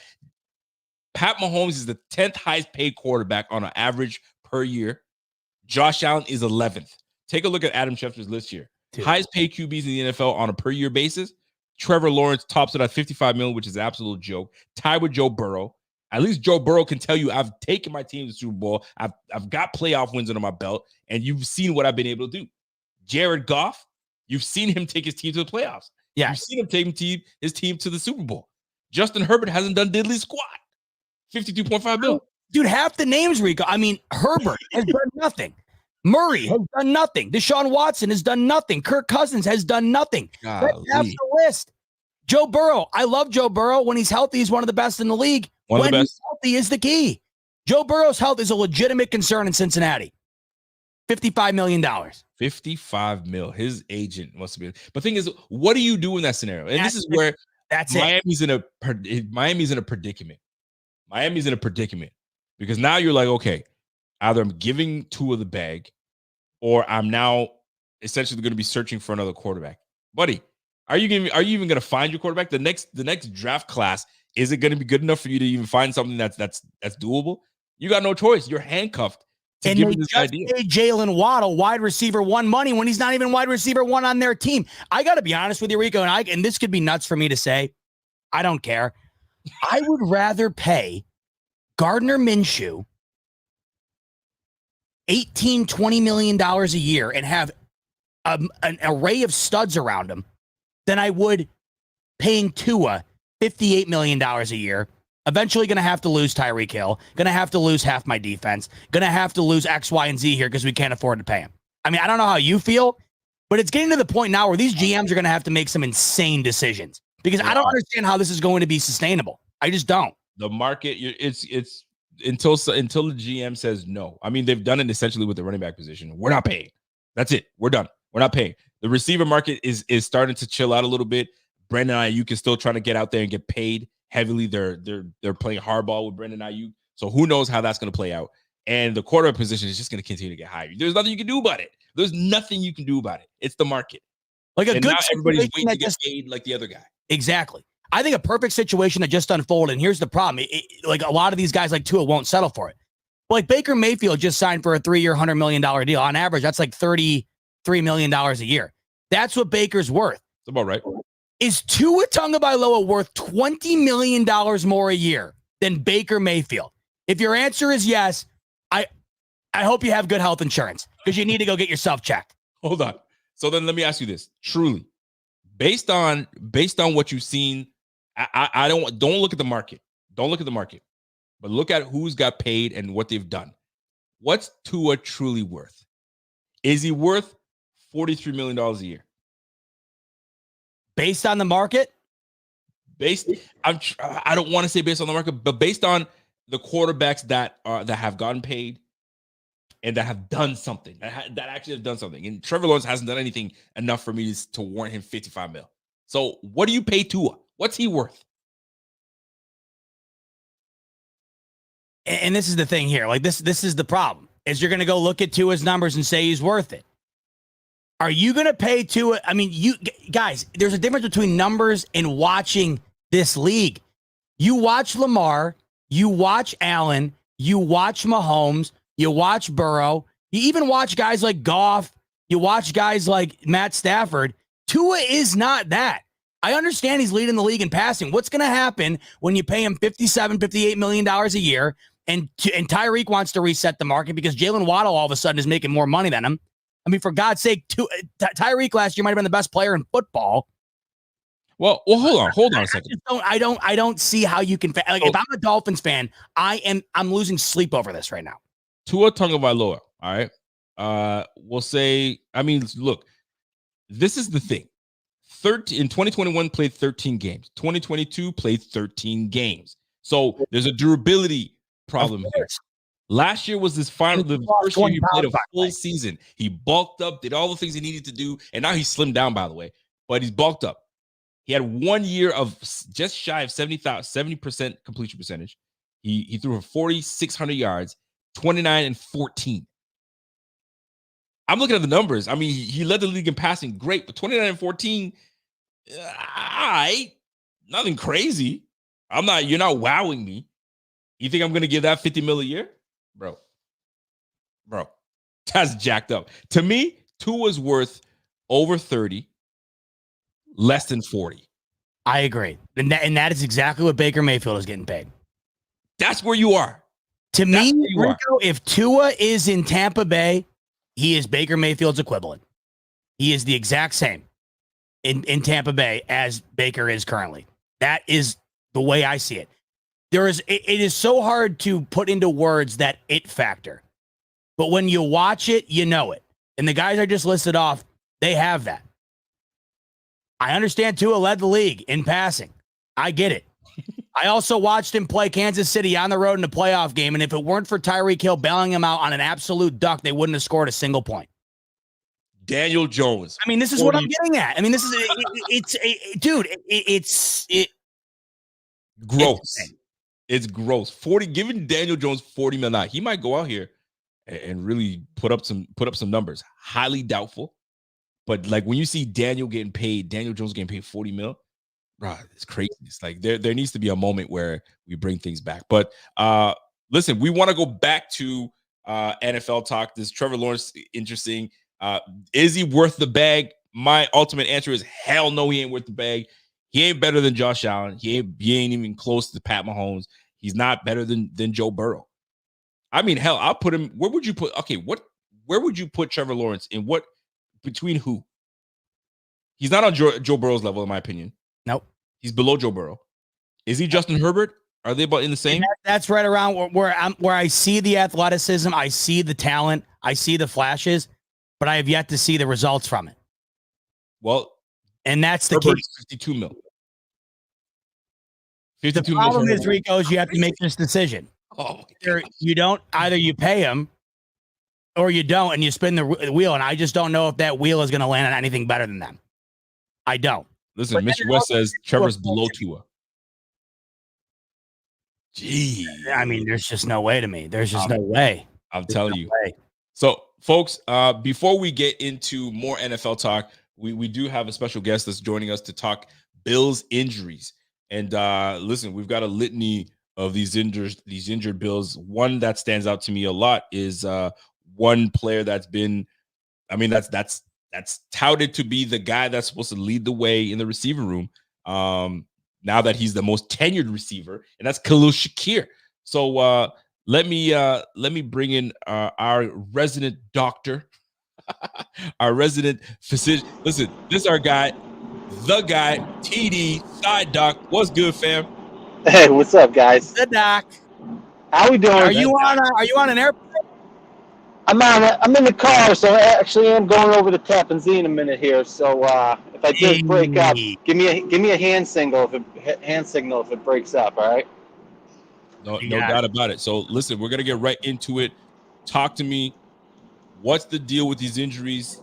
We're supposed to be healthy in minicamp, and we're sitting here banged up. We the banged up Bills. Talk to me.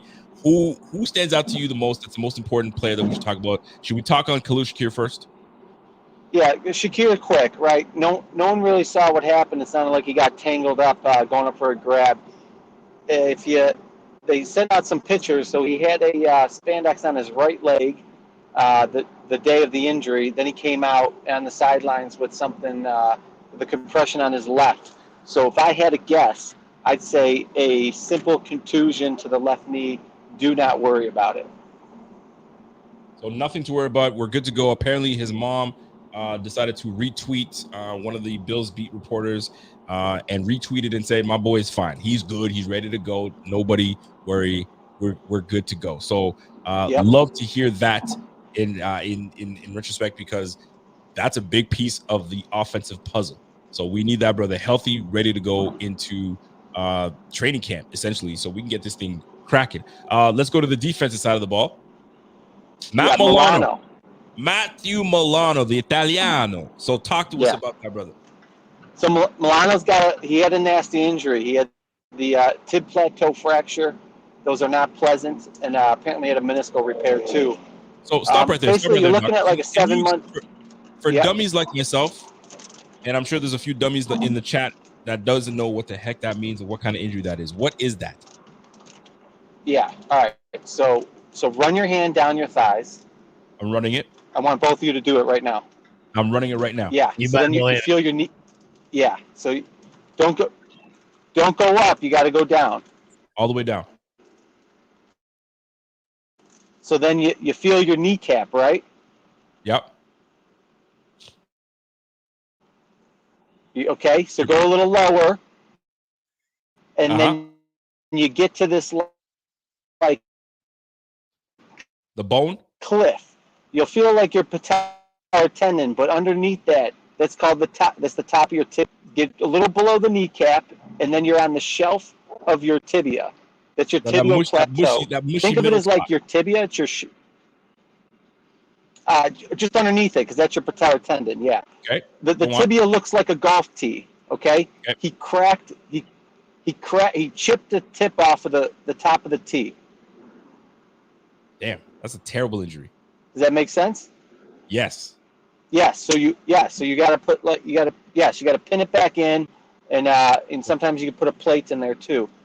Generally, guys, it takes about 7 months to get back to football activities, which is his injury was in what? October, November, December, January, February, March, April, May. That's why he's playing. That's why he's doing football drills now. Yep. You're breaking up a little bit with the side shuffle. I noticed. Say that one more time. You're breaking up just a little bit. I don't know if it's raining out there or you're still driving. Yeah. I'm on the bridge right now.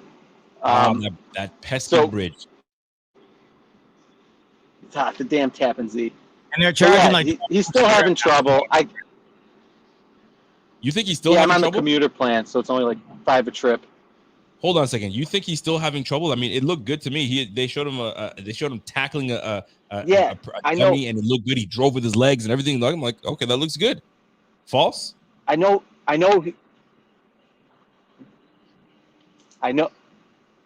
False advertisement. Correct. He doesn't look good when he shuffles. When he sidesteps, he's got a hitch in his step. You could tell. Like, it almost looks like it's not like, hey, it's weak. Like, it hurts. It looks like it hurts to me. He hitch-stepped. He took a little hitch step when he jogged out on the field in another clip. Listen, this doesn't mean that he's toast, that he can't play. He's going to be ready for week 1. But two things can happen.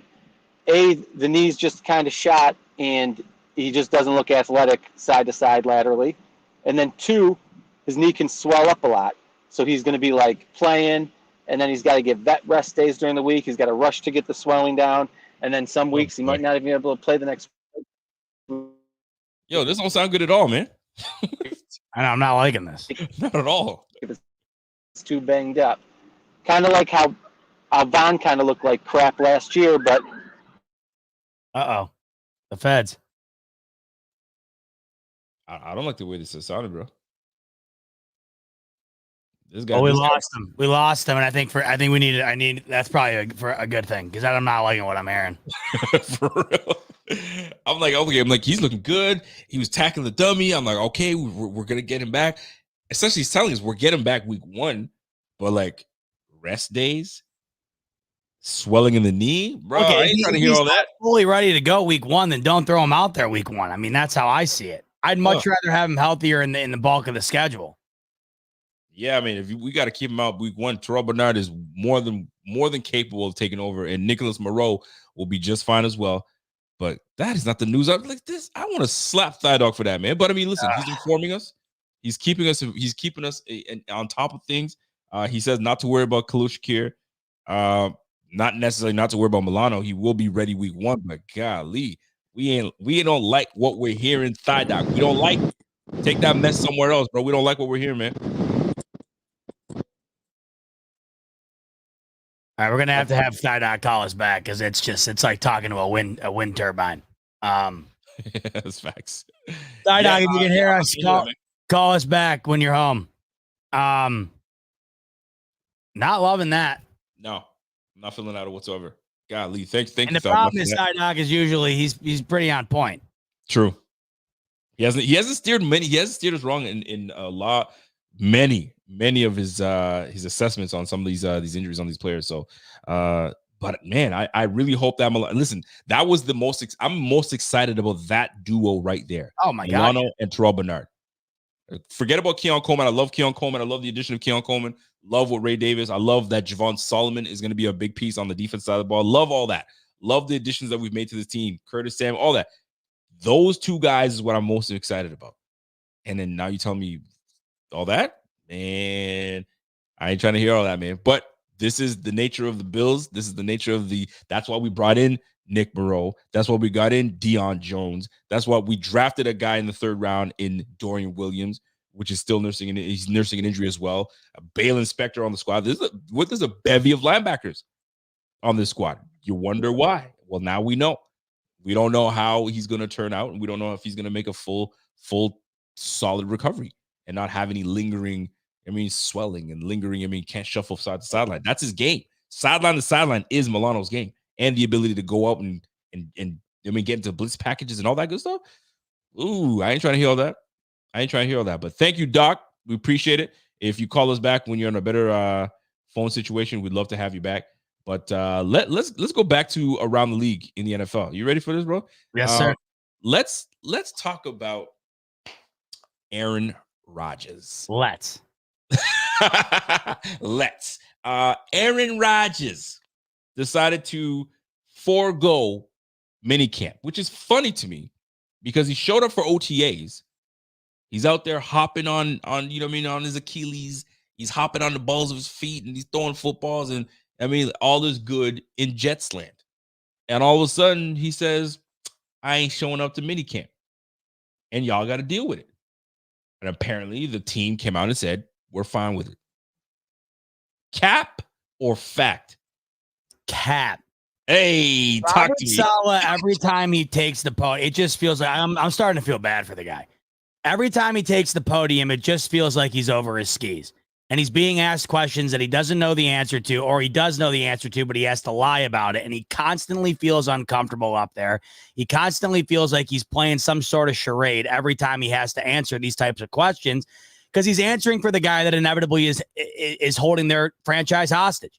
I mean, it came out that they were shopping around to try and find a different OC other than Nathaniel Hackett, because Nathaniel Hackett just does not have what it takes to be an OC. But why is he the OC? Because Aaron Rodgers is on the team. And then here comes Aaron Rodgers, the guy that all of a sudden is going to propel the Jets team into Super Bowl form off of an ACL tear at 40 years old. And mandatory OTA or mandatory minicamp, he's gone for an unexcused reason, which was, quote, what was the quote? A very important something for him. Exactly. I don't know exactly what it was. Something. They made an excuse for him? You know, well, I don't know what the excuse is, but you know it's not that important if they can't tell you what the event was. If he was, if somebody was of ill health in his family, someone's given birth, whatever, you would just say that and everybody would understand it. But when you come out and say it's an unexcused absence and you don't give a reason for the absence, how important could it be? And what exactly is it? To me, that just screams, it's not that important. We're not very happy about it, but we have to lie about it because it's the almighty Aaron Rodgers. This guy, ever since he stepped foot in New York, has been a roundabout sideshow for this team. I'm starting to feel bad for New York Jets fans. I never thought I'd say that. Me neither. When is the last time anything has come out of East Rutherford in the media that's been a positive? It just feels like nonstop, week in and week out. Every single time you see the Jets in the media, it's not for anything positive. And you got this guy coming back off that ACL injury, 40 years old. Everybody's touting them as the top team in the AFC East, the team the Bills are going to have to overthrow all of a sudden, right? Everybody's got them in the AFC Championship at minimum, even though they have the longest playoff drought in the NFL. I mean, they haven't made the playoffs since Barack Obama was in office. Yeah, you had to go there. But you're saying the fact. Out on mandatory minicamp for what? Well, this is coming off of Rico, him saying not all that long ago, whatever it was, a month ago or so, that all the non-football stuff doesn't matter anymore. We got to focus on all the football stuff. Nothing matters but the football stuff, this and that. The first mandatory event for this team, and he's taking care of a non-football matter. It doesn't add up to me. And if I'm a Jets fan, man, I would absolutely hate this to its core. And everybody's saying it's no big deal or whatever. That's just a massive amount of cope to me. You can't tell me that this isn't ridiculous. It's insane to me. Super funny. So Ian Rappaport reported that Coach Robert Saleh told reporters that Aaron Rodgers is not at the minicamp today, an unexcused absence that is subject to fines. Saleh said it was for an event in quotations important to him. And somebody posted this on Twitter, which I love Twitter for this type of thing. And they said, here is the event that's important to Aaron Rodgers. If you see that. Ball slapping. Oh my God. All that yeah, I've had enough of that. But yeah, man, that's Aaron Rodgers for you. I mean, what do you think? Is this not ridiculous? I mean, if you were if we were, say this was Jets fanatics, would we not be all over this? I mean, I can't look at this and be like, whatever. To me, it's like, where's your priorities at, dude? A month and a half ago, he was supposed to be on the ballot for vice president with RFK Jr. I don't know what the hell is going on there. It just feels like it's everything but football when he just tried to tell everybody it's everything. It's football, but everything else doesn't matter. I mean, I don't. And then everybody and then the thing that blows my mind, everybody buys into this team wholeheartedly with no trepidation. All right. Okay. So let me put you on the spot. Let me tell you something right now. If Josh Allen were not to show up to mini camp, all right, and Coach McDermott said, hey, Coach, how do you feel about Josh Allen showing up to mini camp? Are you concerned about that? Yeah, very concerning. It's very concerning, right? Let's just say that situation happens. You know damn well Bills fans will be like, yo, I don't care what Josh has to do. He's the guy that runs his team. If he has to take time to go do what he needs to do to get his mind right before he comes back to camp, let him do what he needs to do and we'll see him in camp. But Josh, if that were the case, could do that because he's been with this team. They know what he brings to the table. The Jets, on the other hand, do not. They had him for an offseason, then 4 plays, and that was it. This team is revamped. They haven't seen you yet. Bro, this is the time that you want to show up to minicamp. Yes. But this brother decided not to. But I also understand this is one of the best guys in the game. He is 40 years old. If he ain't trying to come to minicamp because he got to get his mind right, do whatever the hell he's got to do in order for him to show up at training camp where it really matters, when the pads are on, bro, do what you need to do. That's the other side of looking at things. But then you're a leader. You're a leader. You got to be QB. You're the highest paid employee on the entire team. I ain't trying to get the ball thrown to me by Tyrod Taylor. I like Tyrod. I ain't trying to have him throw me the football. I want Aaron Rodgers throwing me the football. And here, that's the things you got to deal with when you got to. Do we call him a diva? Is he a diva quarterback? Is that what we call him? I don't even know what you define him as. I mean, Walter's coming in here saying we've been through this, right? This was the Diggs missing is concerning. McDermott last year. Then, it was the end of the world for us. Then nobody gave a damn by week 1. Well, do we give a damn now? He's not on the team. I think it was pretty telling as we look back now that there was something there. Was there not? I think it was pretty inevitable to everybody in that organization that this was going to be Stephon Diggs' last year. I think we can look back at it now and say that that was definitely a writing on the wall as to what was going to unfold. And sure as hell, that's exactly what unfolded. There has been nothing positive about the signing of Aaron Rodgers for the New York Jets. Absolutely nothing. And I understand you can't help the injury. I mean, there's nothing you can do about it, and it sucks. I totally get that. But that's what you sign up for. That is what you sign up for. You sign up for a 40-year-old quarterback to come in and completely take over your entire franchise from top to bottom. So would you agree with Sophia here? That kind of stuff divides the locker room. Is this, especially with who the player is, does this divide the locker room? Or as a vet guy or a young guy, are you looking at like, listen, man, I don't care what Rodgers got to do. We have the team surrounding us to win this whole thing. That's probably what they believe. If my quarterback has to just do what he needs to do, and then when he shows up when it really matters at training camp and he's here, I don't care. When we win week 1, none of that is going to happen or care. Nobody's going to care for that, like Walter said, once it started. But does it divide a locker room a little bit? This entitled piece of ish. This guy should be here and he's not. Who the heck does he think he is? Some might be looking at it that way. So you're a player on the team. You know what Aaron Rodgers brings to the table. Are you in your feelings about this? Or are you like, man, I'm just worried about me. I want to get better of myself. And I'm going to work my tail off to do what I need to do. When he shows up, we'll be ready to go. Where do you sit on the fence on this situation? I think part of it is a lot of that team is so young that they just worship Aaron Rodgers and they just think he's going to come back and all is going to be well, so they don't really care. You know that because Sauce Gardner just tweeted out the other day like all the reasons why nobody should care about this. Oh, so I think there's a lot of guys, like you said, veteran status for Rodgers. These younger guys are like, "Oh, do whatever you want." But I know the way I would feel. I feel like it's already been the Jets. Have the Jets ever not been divided? You had the Zach Wilson debacle. You had the Nathaniel Hackett debacle. As I mentioned, every time Robert Saleh goes to the podium, it looks like he's scared to death. Doesn't know what to do. It feels like he has no command of that ship because, unfortunately for him, I don't think he does. I think he's just he's the face. He's the face of having to deal with all this with the public. When in reality, he's not in any position to be able to make the calls. The whole franchise has been completely rerouted around Aaron Rodgers. So now you got to just let the guy do whatever he wants.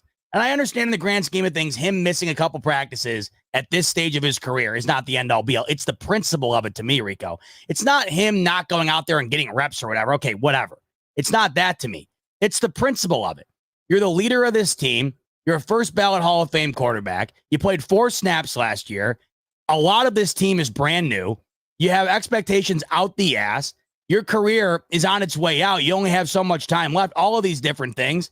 And the first opportunity you have to show up with this team this year off the injury in a mandatory setting, you're not there. I think it's insane. Well, you nailed it with the Sauce Gardner and his comments were, and I don't know if you guys can see this tweet here.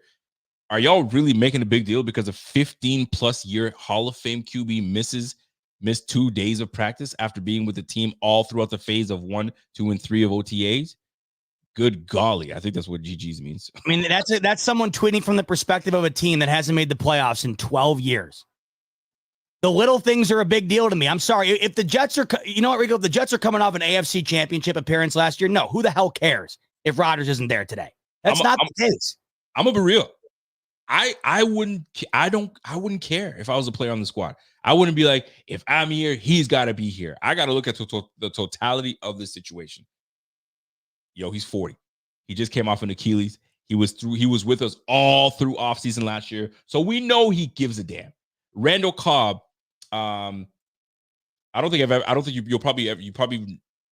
when you think of Aaron Rodgers, you don't think of a guy that, I mean, any man that's put in a position, you break a man down enough, he's going to shed some tears. But anyway, I bring this up because last year when the whole Achilles tear happened, Randall Cobb was like, okay, he's on the bench. He's like, where's my quarterback? And normally he's in the tent and they ice him up, give him a pill, whatever, inject him. He'd be back here. He's like, I didn't even see him. So I was like, all right, cool. So halftime, I sprint to the locker room and I go right to the med room, and there is Aaron Rodgers sitting on the bench. And the minute they locked eyes, Aaron Rodgers just the tears rolling. So that's a man that does care. So if I'm a guy on the team and I know this about him and he's not here for minicamp, man, bump the minicamp, man. It's 3 days and we out of here and then we're off for 6 weeks.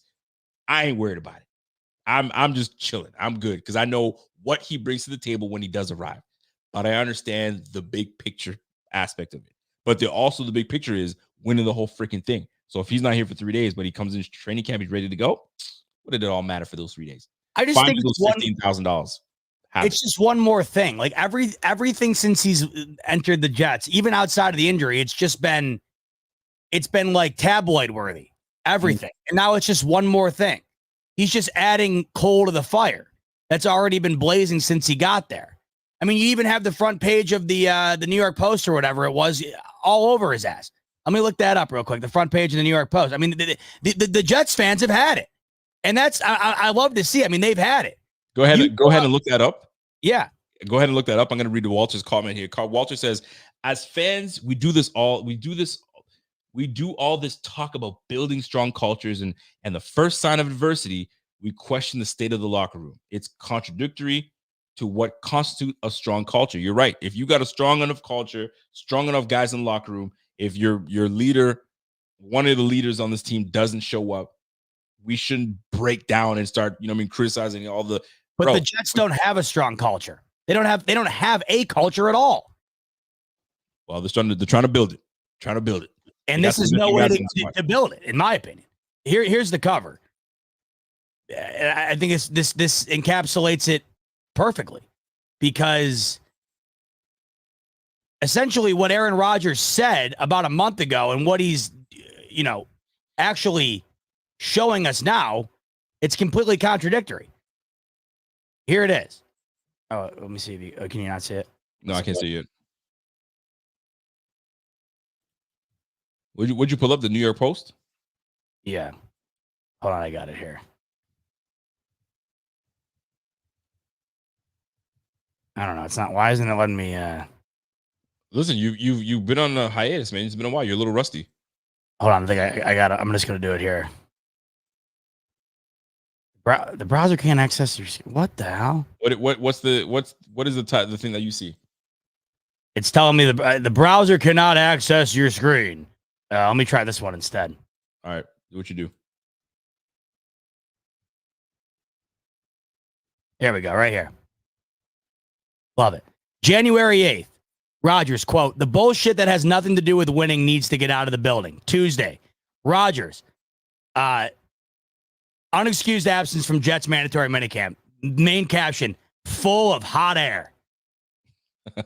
I mean, in January, he comes out. Remember he was ripping everybody about the Zach Wilson situation. Remember there was that leak that Zach Wilson, they wanted him out or whatever, and he came out bashing the Jets, saying that it's not fair to him or whatever the hell happened. I don't even remember. There's been so many damn things that have happened with the Jets over the last couple of years. You can't even keep your head on straight thinking about it. But after all that unfolded last year with the Jets, he comes out and says the bullshit that has nothing to do with winning needs to get out of the building. Last I checked, missing mandatory minicamp for an unexcused absence that nobody even knows what it is not in pursuit of winning. It's just the first opportunity you get, Rico, to be a man of your word in this situation, and you kind of lapse on it. Mm-hmm. Not a great look. I got it. It makes sense. I'm with you. I'm with you on that one. But I mean, listen, these are why the Jets are where the Jets are. It's a big year for them. They need this. I mean, they just haven't done anything, significant in a long time. Thus the reason for bringing on Aaron Rodgers. And right now if this doesn't go through, do you blow this team up?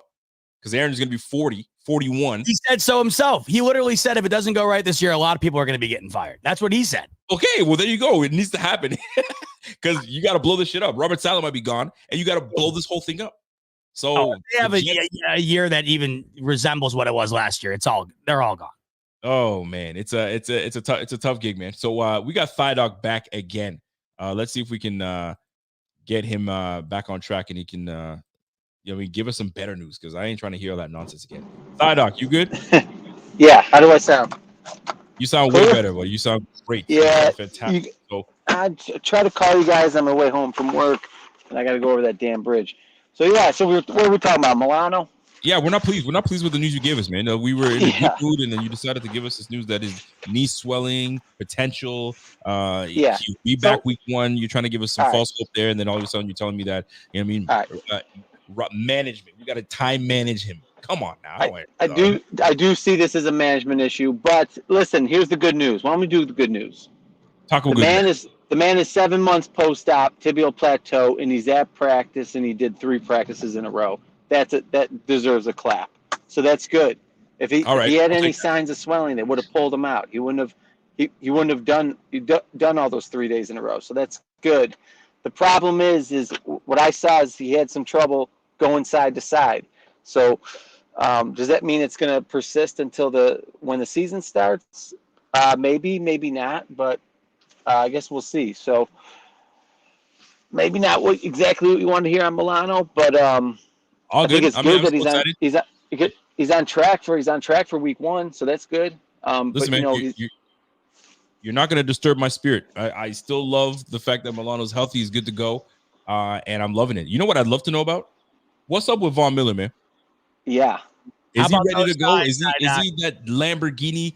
There was a picture that was speculating of I don't know what that kind of car was in there, but it was pretty much like a trap house with a Lamborghini in the driveway. What does that mean to you? What's he trying to tell us with that picture? I thought he was calling out his baby mama that he caught her at some crack house. Probably not. Driving his Lambo. I think it's more football related. Okay. But if you see the trap house and you see a Lamborghini in it, or whatever the hell that car was, what's he telling us? What does that mean? I don't. To you. So what I thought was he's ready to go, but he's like stuck in an old man's body. Okay. So that's how you take that. I took it as in, listen, man, y'all had me parked for a while, and that was I was in the house. I was in the house. Now I'm ready. I'm in the driveway. I'm ready to pull out. Just let me pull out, and maybe he's ready to get on the road. Hope so. Is he prepared for that? Ziba, how do you look at that? When you see that illustration, what does it tell you? What the picture of Von Miller? The picture of there was a picture that he posted that essentially saying, I don't know if there was a house that was pretty much like a trap house. It looked like a rundown house, but in the driveway was this Bugatti, this nice car. So that's what he put. So yeah. How do you read that? What's he telling us when you see that picture? Wow, that's a good question. At first, and essentially, I know this is not what he's doing, but I thought initially when I looked at it was like, yo, this house is the Buffalo Bills, and I'm ready to go, man. They got me, sitting next to this house. I'm trying to get going, but I was like, nah, that don't make no damn sense. You can't talk about your employer like that. So I gotta look at another way. So what am I looking at here? What's he trying to tell us? Well, I guess if you're looking at it in a positive way, maybe he's looking at it as everything around him has been shit, but he's still the Bugatti inside. He's still got that greatness in him. There's been a lot of crap around him. He had the off-field shit last year, of course, the injury, And then even without the injury, when he did get back in there, there was just no greatness to be seen. Maybe that's what he's trying to portray, that he's still got that greatness in him despite all the crap that's been around him. I like that. I like that too. Hey, what do you guys think? I mean, let me see if I can try to pull up so I can show you guys. You guys can give me your thoughts on what it really means. And another way to look at it too is he's and I like what my guy Thigh Doc just said. Pretty much saying, listen, man, I'm ready to go. Like, there's no more. Okay, here's the picture here. Let me just share that with you guys so you guys see what I'm talking about here. I'm ready to go, man. Quit telling me to post up. I'm ready to go. Let me get out of here. And there it is. So you're at a trap house, or you at this crummy ass, I don't know, what is it? Back, this is like a camper house. Like a meme that's been going on forever. Exactly. So what does this mean to you? If you look at it now, and this goes for the chat as well, what does this mean to you? Is he ready to go? My man Kevin Garage says, I don't think it means it's meant to be cryptic. It's just that the house being is that is just the house he picked up his steroids from. Knee is good. He's such an idiot. Kevin's a bozo. But yeah, man, that's what the picture that's posted. So let's just hope this way. He's ready to go. He looks jacked up. Thigh looks ready to go. I know Thigh Doc is super excited about that. Are we to expect some really good things from Von Miller at age 35? Thigh Doc, you there, big guy? Oh, he's on mute. Oh, he's on mute? You got to unmute yourself. Let me try to unmute you, bro. Oh. He muted himself. He muted himself. I can't mute you. All right, Thigh Doc, you're probably home, and the lady wants to say hello to you. So you're just doing your thing. But either way, I'm excited about what we got going with these guys that are just getting back on track. So let's roll, man. My man 445 block says, yo, rags to riches, man. He's rags to riches. He was parked, and now he's ready to pull out. So I see that, man. Let's go to the last segment of the show. Are you ready there for that, Z-Bot? Let's do it. All right. I don't even know how to caption this one. So let me let you start talking, and then I'll find the caption for this bad boy. Well, what subject? CJ. Ah, yes, of course. So we saw, what was it, last week? CJ Stroud goes on a podcast, and he's talking about his top 5 quarterbacks. He's talking about Matthew Stafford and his legacy, and how if he was in a better situation, he might have had more rings than Rodgers. And, you're watching all this, and it's great, whatever, content. But the way I kind of look at it, I like to think of things from the Bills' perspective, how I would feel about certain things. And I just think that there's something odd about a second-year starting quarterback going into a second year, going out in front of the masses and ranking guys he's competing against, and then doing revisionist history against the legends of the game while he's going into year 2. I love that these guys have their platforms now and they're executing them the way that they should be. Because, it used to be you only had a voice through others, and now you have your own voice. And I love all that for a variety of reasons. But it's stuff like this, I feel like you're putting a target on your back. And I just think about it from a Josh Allen perspective. And if he was on a podcast talking about stuff like that, I just don't think it's very quarterbackial. I think there's a way to carry yourself where you're trying to always, not take the credit, not be a topic of conversation. Because everybody was talking about that. Everybody was talking about CJ Stroud's top 5. Everybody was talking about CJ Stroud, talking about Aaron Rodgers' legacy compared to Matthew Stafford. I just think that these guys are unintentionally, I think, adding more pressure to themselves, putting a target on their back that isn't necessary. They're constantly going on and talking about the things that you would talk about with your buddies, but in public. Now, it's one thing for people to go around and make their lists and stuff like that, like us, fans of the game. Right. We're talking about a guy going into his second year who's ranking out the top 5 quarterbacks. Of course, he throws himself at number 3, and talking about the legends of the game and kind of flip-flopping how he thinks things would go if one person was in a certain situation or another. I understand all of it's in good fun, and there's nothing malicious about it. I'm not saying that there is. I just think that it's just not a very good look from the leader of your franchise to be going and just saying things that seem very unnecessary to me. There's nothing malicious about it. There's nothing bad about it. Right. To whatever extent. But like, there's a difference to me. Like Deion Dawkins goes and does this stuff, right? He goes and runs his mouth a lot. And I love it. He's an offensive lineman, big burly dude, big nasty guy on the line, Josh Allen's bodyguard. You understand it from that or from perspective, or the wide receiver perspective. To me, I always just hold quarterbacks to a different standard. They're like the CEO of the company to me. And I just don't think I'd want, if I'm the CEO of Apple, I don't think I'd want to go out and rank my favorite CEOs. Oh, I got Jeff Bezos here. I got Elon Musk here. I'd want to keep it business. And to me, this isn't keeping it business. It's kind of muddy in the waters when it's just not necessary. You think it's a bad look? That's where I struggle with it because I don't, there's nothing bad about it. It's just that I don't want my quarterback doing that stuff, if that makes sense. Like, I know it's somewhat hypocritical, but that's just the way the league is, where it just seems like other positions can get away with stuff because they're not the face of the franchise or they're not the leader of the franchise. The quarterback is. And I just think that there's something off-putting about my leader going out and making lists of guys he's competing against and talking about, well, so-and-so would have been this good, better than this other Hall of Fame. This Hall of Famer would have been better than this Hall of Famer while you're still in the league, much less going into your second year. I just think that it's unnecessary and it creates a talking point because it's a very slow time of year right now. And I remember, when this came out, every media outlet had a topic about it. And it wasn't like, oh, is this a bad thing that CJ Stroud's doing this? It's just that they were talking about it. And I just think it adds a target on your back is all. It just gives more reason for people to scrutinize you when you otherwise wouldn't have had that lingering over you, I guess. I see both sides as well. I see your side as well of looking at it. And but I also love this side. I love the fact that active players are getting out there and being vocal and doing their thing. And what most notably who stands out to me is Draymond Green.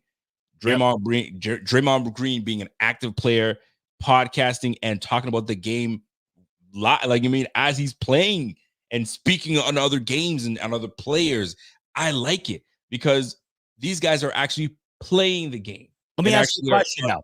Go ahead. Because Draymond Green, to me, is equivalent to what I was just saying about Dawkins. How would you feel if Steph Curry was doing it and it wasn't Draymond? I would love it. Okay. It doesn't matter who it is. I like it. So let me bring it back to Micah. CJ Stroud doing it. Because him and Micah is he's like the spearheader of all this. Yeah, he is. Right. So I like the fact that CJ Stroud, because I'd rather I share my opinion and speak on and what I see and what I'm hearing in my own locker room. I can speak to it. A lot of these pundits that are out there, it's like maybe a couple sources here and there. Sometimes these guys are making stuff up, and then you hear, man, you full of crap. That's not true at all, right? So I can tell you, in my opinion, I think I'm one of the best. CJ Stroud saying that I'm one of the best, along with this guy, and who better to talk about it than a guy that's in the league right now? Every game, once he's done playing a quarterback, they dap it up. They talk. They probably talk in the offseason. They all talk amongst each other. So why do I have to leave it to people like myself and yourself, or the Stephen A's, or the Ian Rappaports? I don't got to leave it to you guys to have that opinion. I can have the same opinion and share it, and there's more validity with me speaking on it because I'm amongst my peers. And you guys are just kind of it's your opinion, and obviously it's his opinion as well. But you're hearing things here and there. I'm speaking to these guys. I'm in the locker room with these guys. I see it with my own eyes. So I like it. And it gives you a different perspective. Because now, who are you going to believe? When a guy like, I don't know, Adam Schefter says something, or Josh Allen comes out and says, that's not true what Adam Schefter said. This is what it is. You're going to believe the damn player because there's more validity in that. And I like it. I like that you can bypass all the stuff that you got to get to and get to the source, and the player gives it to you. And I kind of like that. Those are the things I do like about it as well. I like stuff like that. Like if, for instance, if somebody comes out and says something and it's not true, I'm all for someone coming out and rewriting. I love that because that's the beauty. Like what I was saying earlier, like that's the beauty of what the open platform is now. You can set the record straight. This isn't really doing that. This is just coming on and doing talk radio as a second-year quarterback. And to me, it's just, I just don't want my quarterback doing it. I don't really know how else to say it. Like, I just don't want my quarterback. You don't see it as a bad thing, though. You just don't like it. Well, because there's really nothing bad about it. Like, how can you say it's bad to make a top 5 quarterback list? It's not like he was going on there talking about doing drugs and stuff. You know what I mean? Hold on. So let me ask you a question. You're Josh Allen, all right? And you just had a monster game on a Thursday night game, and you're on with the Good Morning Football. Okay. And you got the crew is there, and they're saying, "Hey, Josh, you had an amazing game, and right now you lead the league in touchdowns. You're at 17. And in your opinion, who would you say the best 5 quarterbacks are right now? Is Josh not going to answer it? He's going to answer it, and he's going to give his opinion, and that's what's going to drive. What do you, or do you want him to? I don't know. I don't think he answers it. You don't think he answers it? You think he says, I think he rounds. All pretty good. Yeah, I think he roundabout answers it. He goes, obviously Mahomes has been killing it lately, of course, but there's so many great guys in this league. That's how I think he answers it. 100%. Ooh, boring. Give us your answer, man. I like my QB boring, man. I like him boring. That's how I want it. Now, if they were to ask, I don't know, like back to Deion Dawkins. If they were to ask Deion Dawkins that question, I'd have no problem with it. So your leader, your star quarterback should stay mum, do the political correct. This is what it is. I ain't trying to worry. I'm not worried about it. I mean, let me just ask you this. This is a good question here from Real the King. Yeah. You imagine Tom Brady ever doing this? I don't think they've ever asked him. I bet you if they did ask him. You imagine in the peak of Tom Brady's career, they asked him this. I just don't feel like he sits and does that. It's a really good question. Or Peyton Manning. Or Drew Brees, or any of them. See, now here's the thing.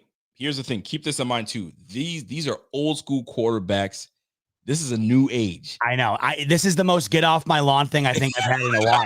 I'm Those old school quarterbacks didn't do it. The Drew Breeses and the Phillip Rivers of the world, they ain't trying. Maybe Phillip Rivers might actually do it. He gives me something like that. But like these high end quarterbacks, I mean, that have something to lose, if you will, by saying that they don't want to create bulletin board. These new cats, they don't care about no damn bulletin board. I know what I bring to the table, and I feel like I'm one of the best in the game. And at the end of the day, what it comes down to is if you don't toot your own horn sometimes, ain't nobody else gonna toot your horn. So sometimes you got to toot your own horn or oil yourself up and give yourself you're the squeaky wheel. You got to give yourself so you can get that contract. Sometimes it's about getting that contract or marketing yourself enough to get where you're at. So that's the way I see it in this regard. But active players talking, I like it. And I'm a fan of it. But I like where you're coming from too, because you just I like my quarterback boring. So let me leave it at that. I got one topic to hit because I think this one's a big one. Caitlin Clark. Oh my gosh, yeah, crazy, man. Is the Caitlin Clark chatter getting out of hand? Oh yes. Or is it justified? Because there's many things that you can hit. The Olympic team, her not being on the Olympic team. Mm-hmm. That's number one. And number two, her on the court, and they're fouling her hard. And now, I mean, I think there's a little more extra umph for Caitlin Clark. And anything that's said around this girl's name, bro, there's negativity towards it, and not to no fault of her own. She's just out here playing ball. Just let me play ball, man. But everybody else is drumming up all this stuff. What's with all this chatter on this Caitlin Clark? And is it warranted? Or is it just like, yo, people are doing too much right now. They're doing too much. I think people just love a story. And I think that she's giving people on either side of the aisle something to talk about. Whether you love her or you hate her, she's giving you something to talk about.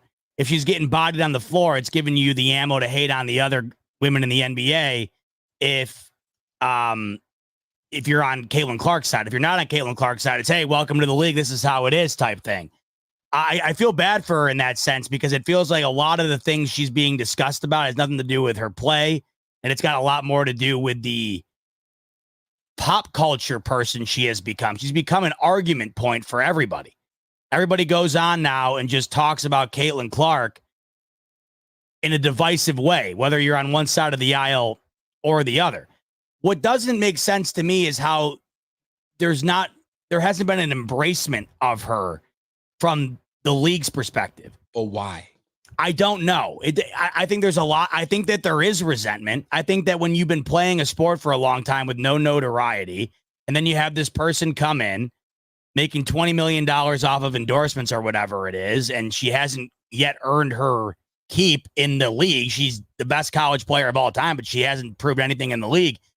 It probably doesn't sit well with you. But on the other end of things, this league and those who play within it have been demanding and hoping for their opportunity to be able to be recognized as all the other major sports are recognized, to, fill the seats, sell out venues, get the media publicity, get the television ratings, get the chartered flights, right? And the things that they have felt they have deserved. Caitlin Clark, whether you want to believe it or not, whether you're in the league or you're on the outside spectating and want to criticize it, she's the reason for all of this. And despite that, the WNBA just came out today and said they're still projected to lose $50 million. You want to know what the crazy thing about this, Rico? I think a lot of people just love arguing about Caitlin Clark and what that brings, and they're not even paying attention to the game itself. I think what Caitlin Clark has become, unfortunately, is she's become a chess piece in a media circus. Because every time you bring up Caitlin Clark, for whatever reason, everybody wants to tune in. Yet no one's really tuning into the games themselves to the degree in which would warrant this.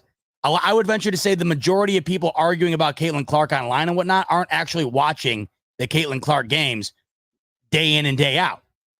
I do find it strange that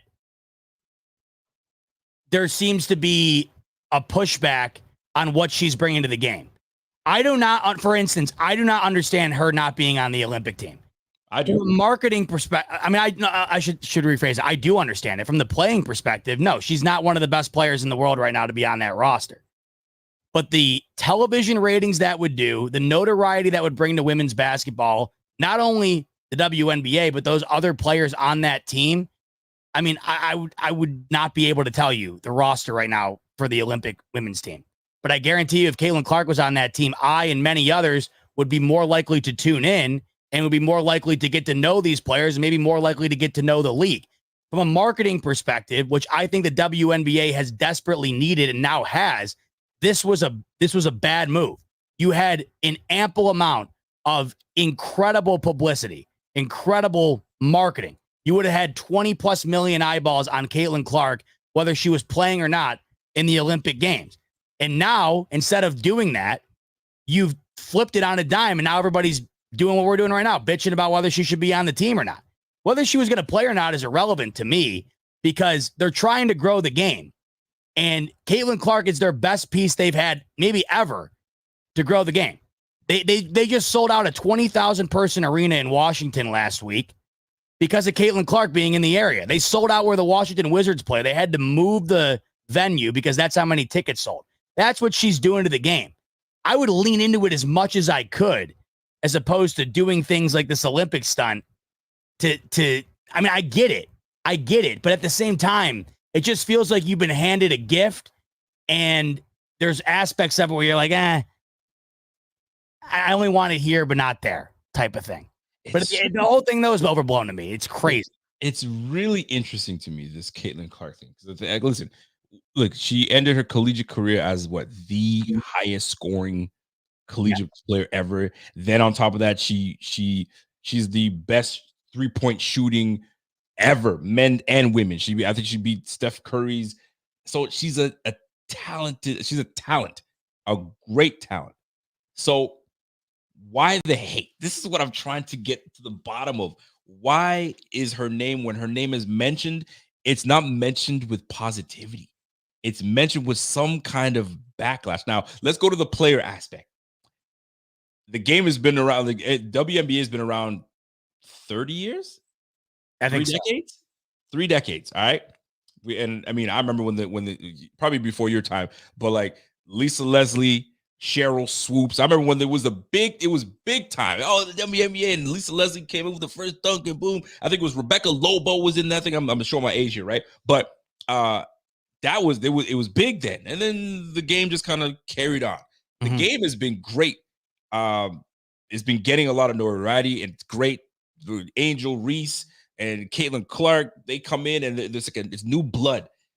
But they put Caitlin on a pedestal, which got the other players like, all right, she's nice, she's good, but y'all put on a major pedestal like she is that girl, like she can't be touched. And I think it rubbed a lot of the players wrong. So okay, so y'all gonna pay her all that money because what is it about her that she's marketed that heavily? And I think that's what these players are kind of like, they're bummed about. So like, all right, we're gonna show you what's up when you get on the court. All that media stuff is cool. you're in the WNBA now. You're not playing with these collegiate girls now. So let's play ball.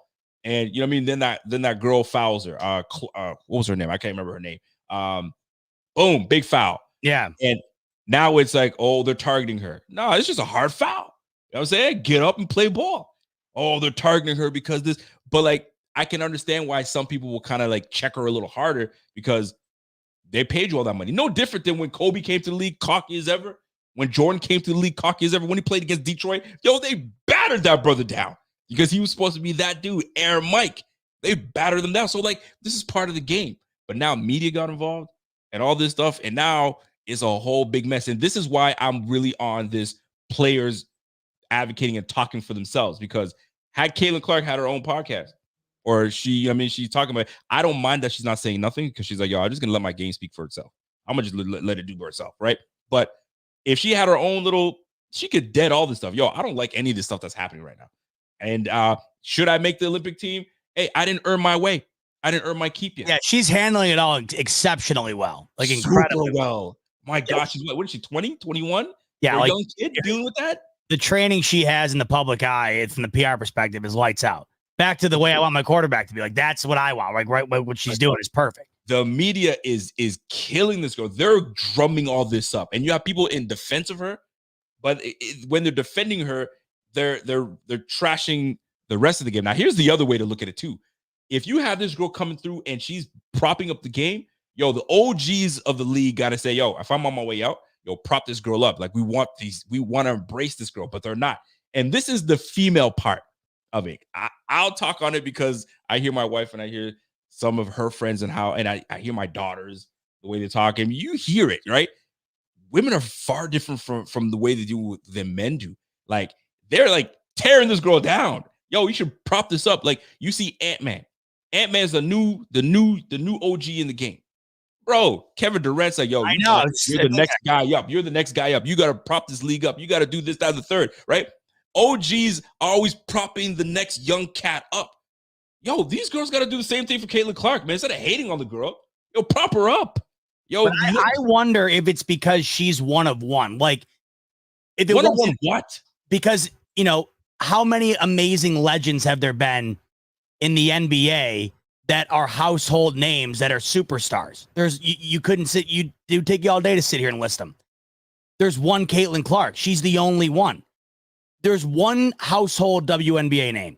It's Caitlin Clark. So I think there's an element of jealousy there. Certainly. There is some jealousy for sure. Because I do understand it. You've played this sport forever, especially at Asia Wilson, for example, who's averaging like a triple-double right now, scoring 40 points a game or whatever. But nobody knows that because she's not Caitlin Clark. Like, I would understand the frustration behind that, certainly. And I think that from the NBA viewpoint, like what you were just bringing up, there are so many people that you can refer to that it doesn't seem to stand out as much because there's just so many examples. For this, she's the only example. Mr. West is hating. Stop hating. Go ahead.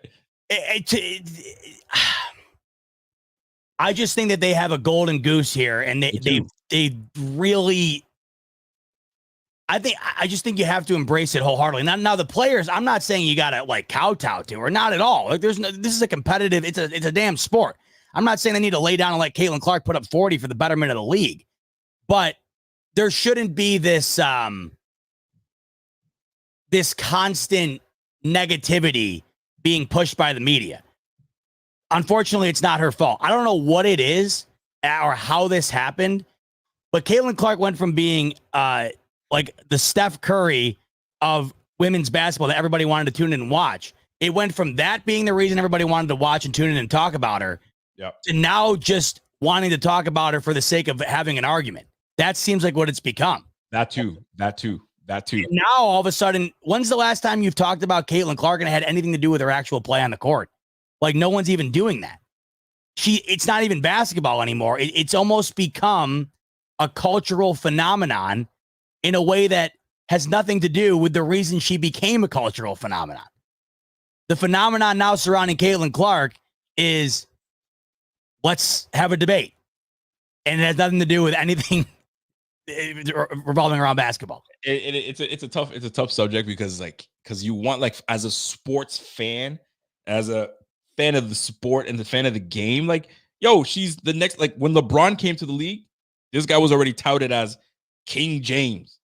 I bet there was a whole whack of players that just, man, shut your ass up with this King James, man. We're gonna show you when you get to the league. Right. But this guy was big, strong, fast. There wasn't anything a lot of these guys could do. You know what I'm saying? And he proved himself. But there are still players. That's the key. If she starts balling out like OD, then this will go away. Yep. And like she starts doing what LeBron did. Like you can't call yourself the chosen one and not become one of the best ever, or else you're gonna get grilled. He backed it up. So nobody calls him for it. Right? I mean, the only thing you can really call LeBron on is the decision because of just how self-centered it looked or whatever.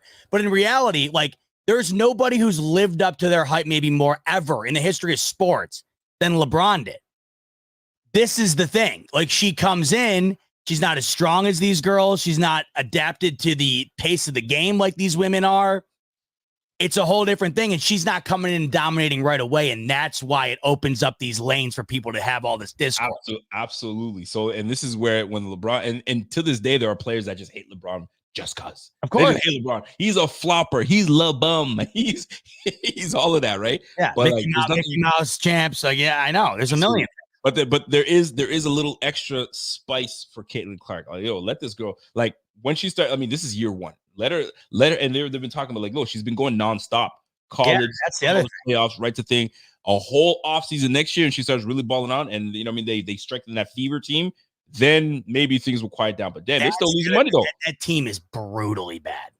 Yeah, like if you watch them, they're just bad. They're getting pieced by like 30-40 on a weekly basis. And that's why she's there. I know. That's why they brought her over there. But I mean, it is what it is. I had to bring that topic up because it was one that it's been talked about. I haven't had a chance to kind of like, you know what I mean, really talk to you about it because I know that you're a sports guy. I'm a sports guy as well. And it's always good to hear. The Edmonton Oilers are looking like utter trash. Oh, the good night. Has there ever been a worse ending to this time of year, Rico, than right now? This is terrible. Celtics are just absolutely taking the Mavs to the back of the shed nightly. Panthers doing the same to the Oilers. What a bummer. 82-game regular season, multiple series to get to this point, and this is how it ends. It's a travesty. It totally sucks. Hey, listen, man, this is sports. Sometimes you have a series that goes to 7. You're like, this is amazing. And then you have it where teams just, hey, you ain't on my level. You're not on my level. And then you do it all over again. Truly realize in these moments, and I know that they all suck because the Bills aren't in them, but how blessed we've been with how great the Super Bowls have been. Year out recently. This is the equivalent of like the Rams Patriots Super Bowl a handful of years ago. What was it, 10-3? Like no one wants to watch the year end like that. These games have been incredible. This is kind of how it's ending. It's just a waxing on the ice and the court. It sucks. It is what it is, man. That's sports for you. And now we're going to go into a lull. No Bill. Listen, turn on the Yankees game. Oh no. Worst time of the year, Rico. I'm a fair warning to everybody in this realm that listens to our podcast, that listens to our content. Is going to be brutal these next 6 weeks. I'm gonna tell you right now. So we're going to try our very best to try to bring you something each week. We will talk. Like, listen, I told you guys, we've told you this many times. This is not just a Bills podcast. We talk about everything under the sun. It's not just you can't just talk Bills all the time, folks. You just can't. There's you're gonna multiple to that. There's multiple Bills podcasts that strictly stay on the Bills. We kind of give you a little bit of everything. One last thing I just want to get you. Remember last year we were watching Rev cook up on that when we were just Blackstone. I finally got the Blackstone. You did not, did you? A gun. Listen, it was on sale. A Father's Day gift to yourself? It was a Father's Day gift to myself. I said, wifey, this is what you got me. This is what it is. I finally got the damn Blackstone. And nobody told me that you really had to season it, like really season it. I'm thinking cast iron. It's like a cast iron pan, season it, put it away. Mm-hmm. You really got to season this thing. So I finally got my Blackstone. I haven't really done a big meal on it just yet. I don't know what I'm going to do first. I don't know if it's going to be do steaks on that first. Is that the first thing you do? I couldn't tell you just yet. But boy, do you smell like oil afterwards, because you got to keep dousing that thing with oil so it keeps it going. So I got the Blackstone. So one of these days, I'm just going to bring the old camera out there and do a podcast as I'm on the. Hell yeah, I'm stoked. I'm on the Blackstone for a while, baby. They're the best. I'm on the griddle. You got to let me know when you wind up going nuts on. I got to see what you wind up coming up with. Yeah, we'll see, man. Maybe I might do a little tapas and just a couple things here and there, and everybody just munching up from there. Maybe I'll do a little hibachi on there. Ooh, that's what it's good for. A Stuff little like hibachi. Hey, I love what you guys want? What do you guys want? Huh? Throw the egg up there, crack it open, all that good stuff. We'll see. What are the kiddos doing for you for Father's Day? What's up this weekend? Wifey's like, what do you want for Father's Day? Nothing, lady. Nothing. I'm straight, man. Whatever I need, I just get it for myself. And listen, just get me a card that says, Daddy, I love you. You're the best. Call it a day, man. And then we go somewhere to eat, or Daddy makes something to eat. It's really simple. What are you gonna do for Daddy?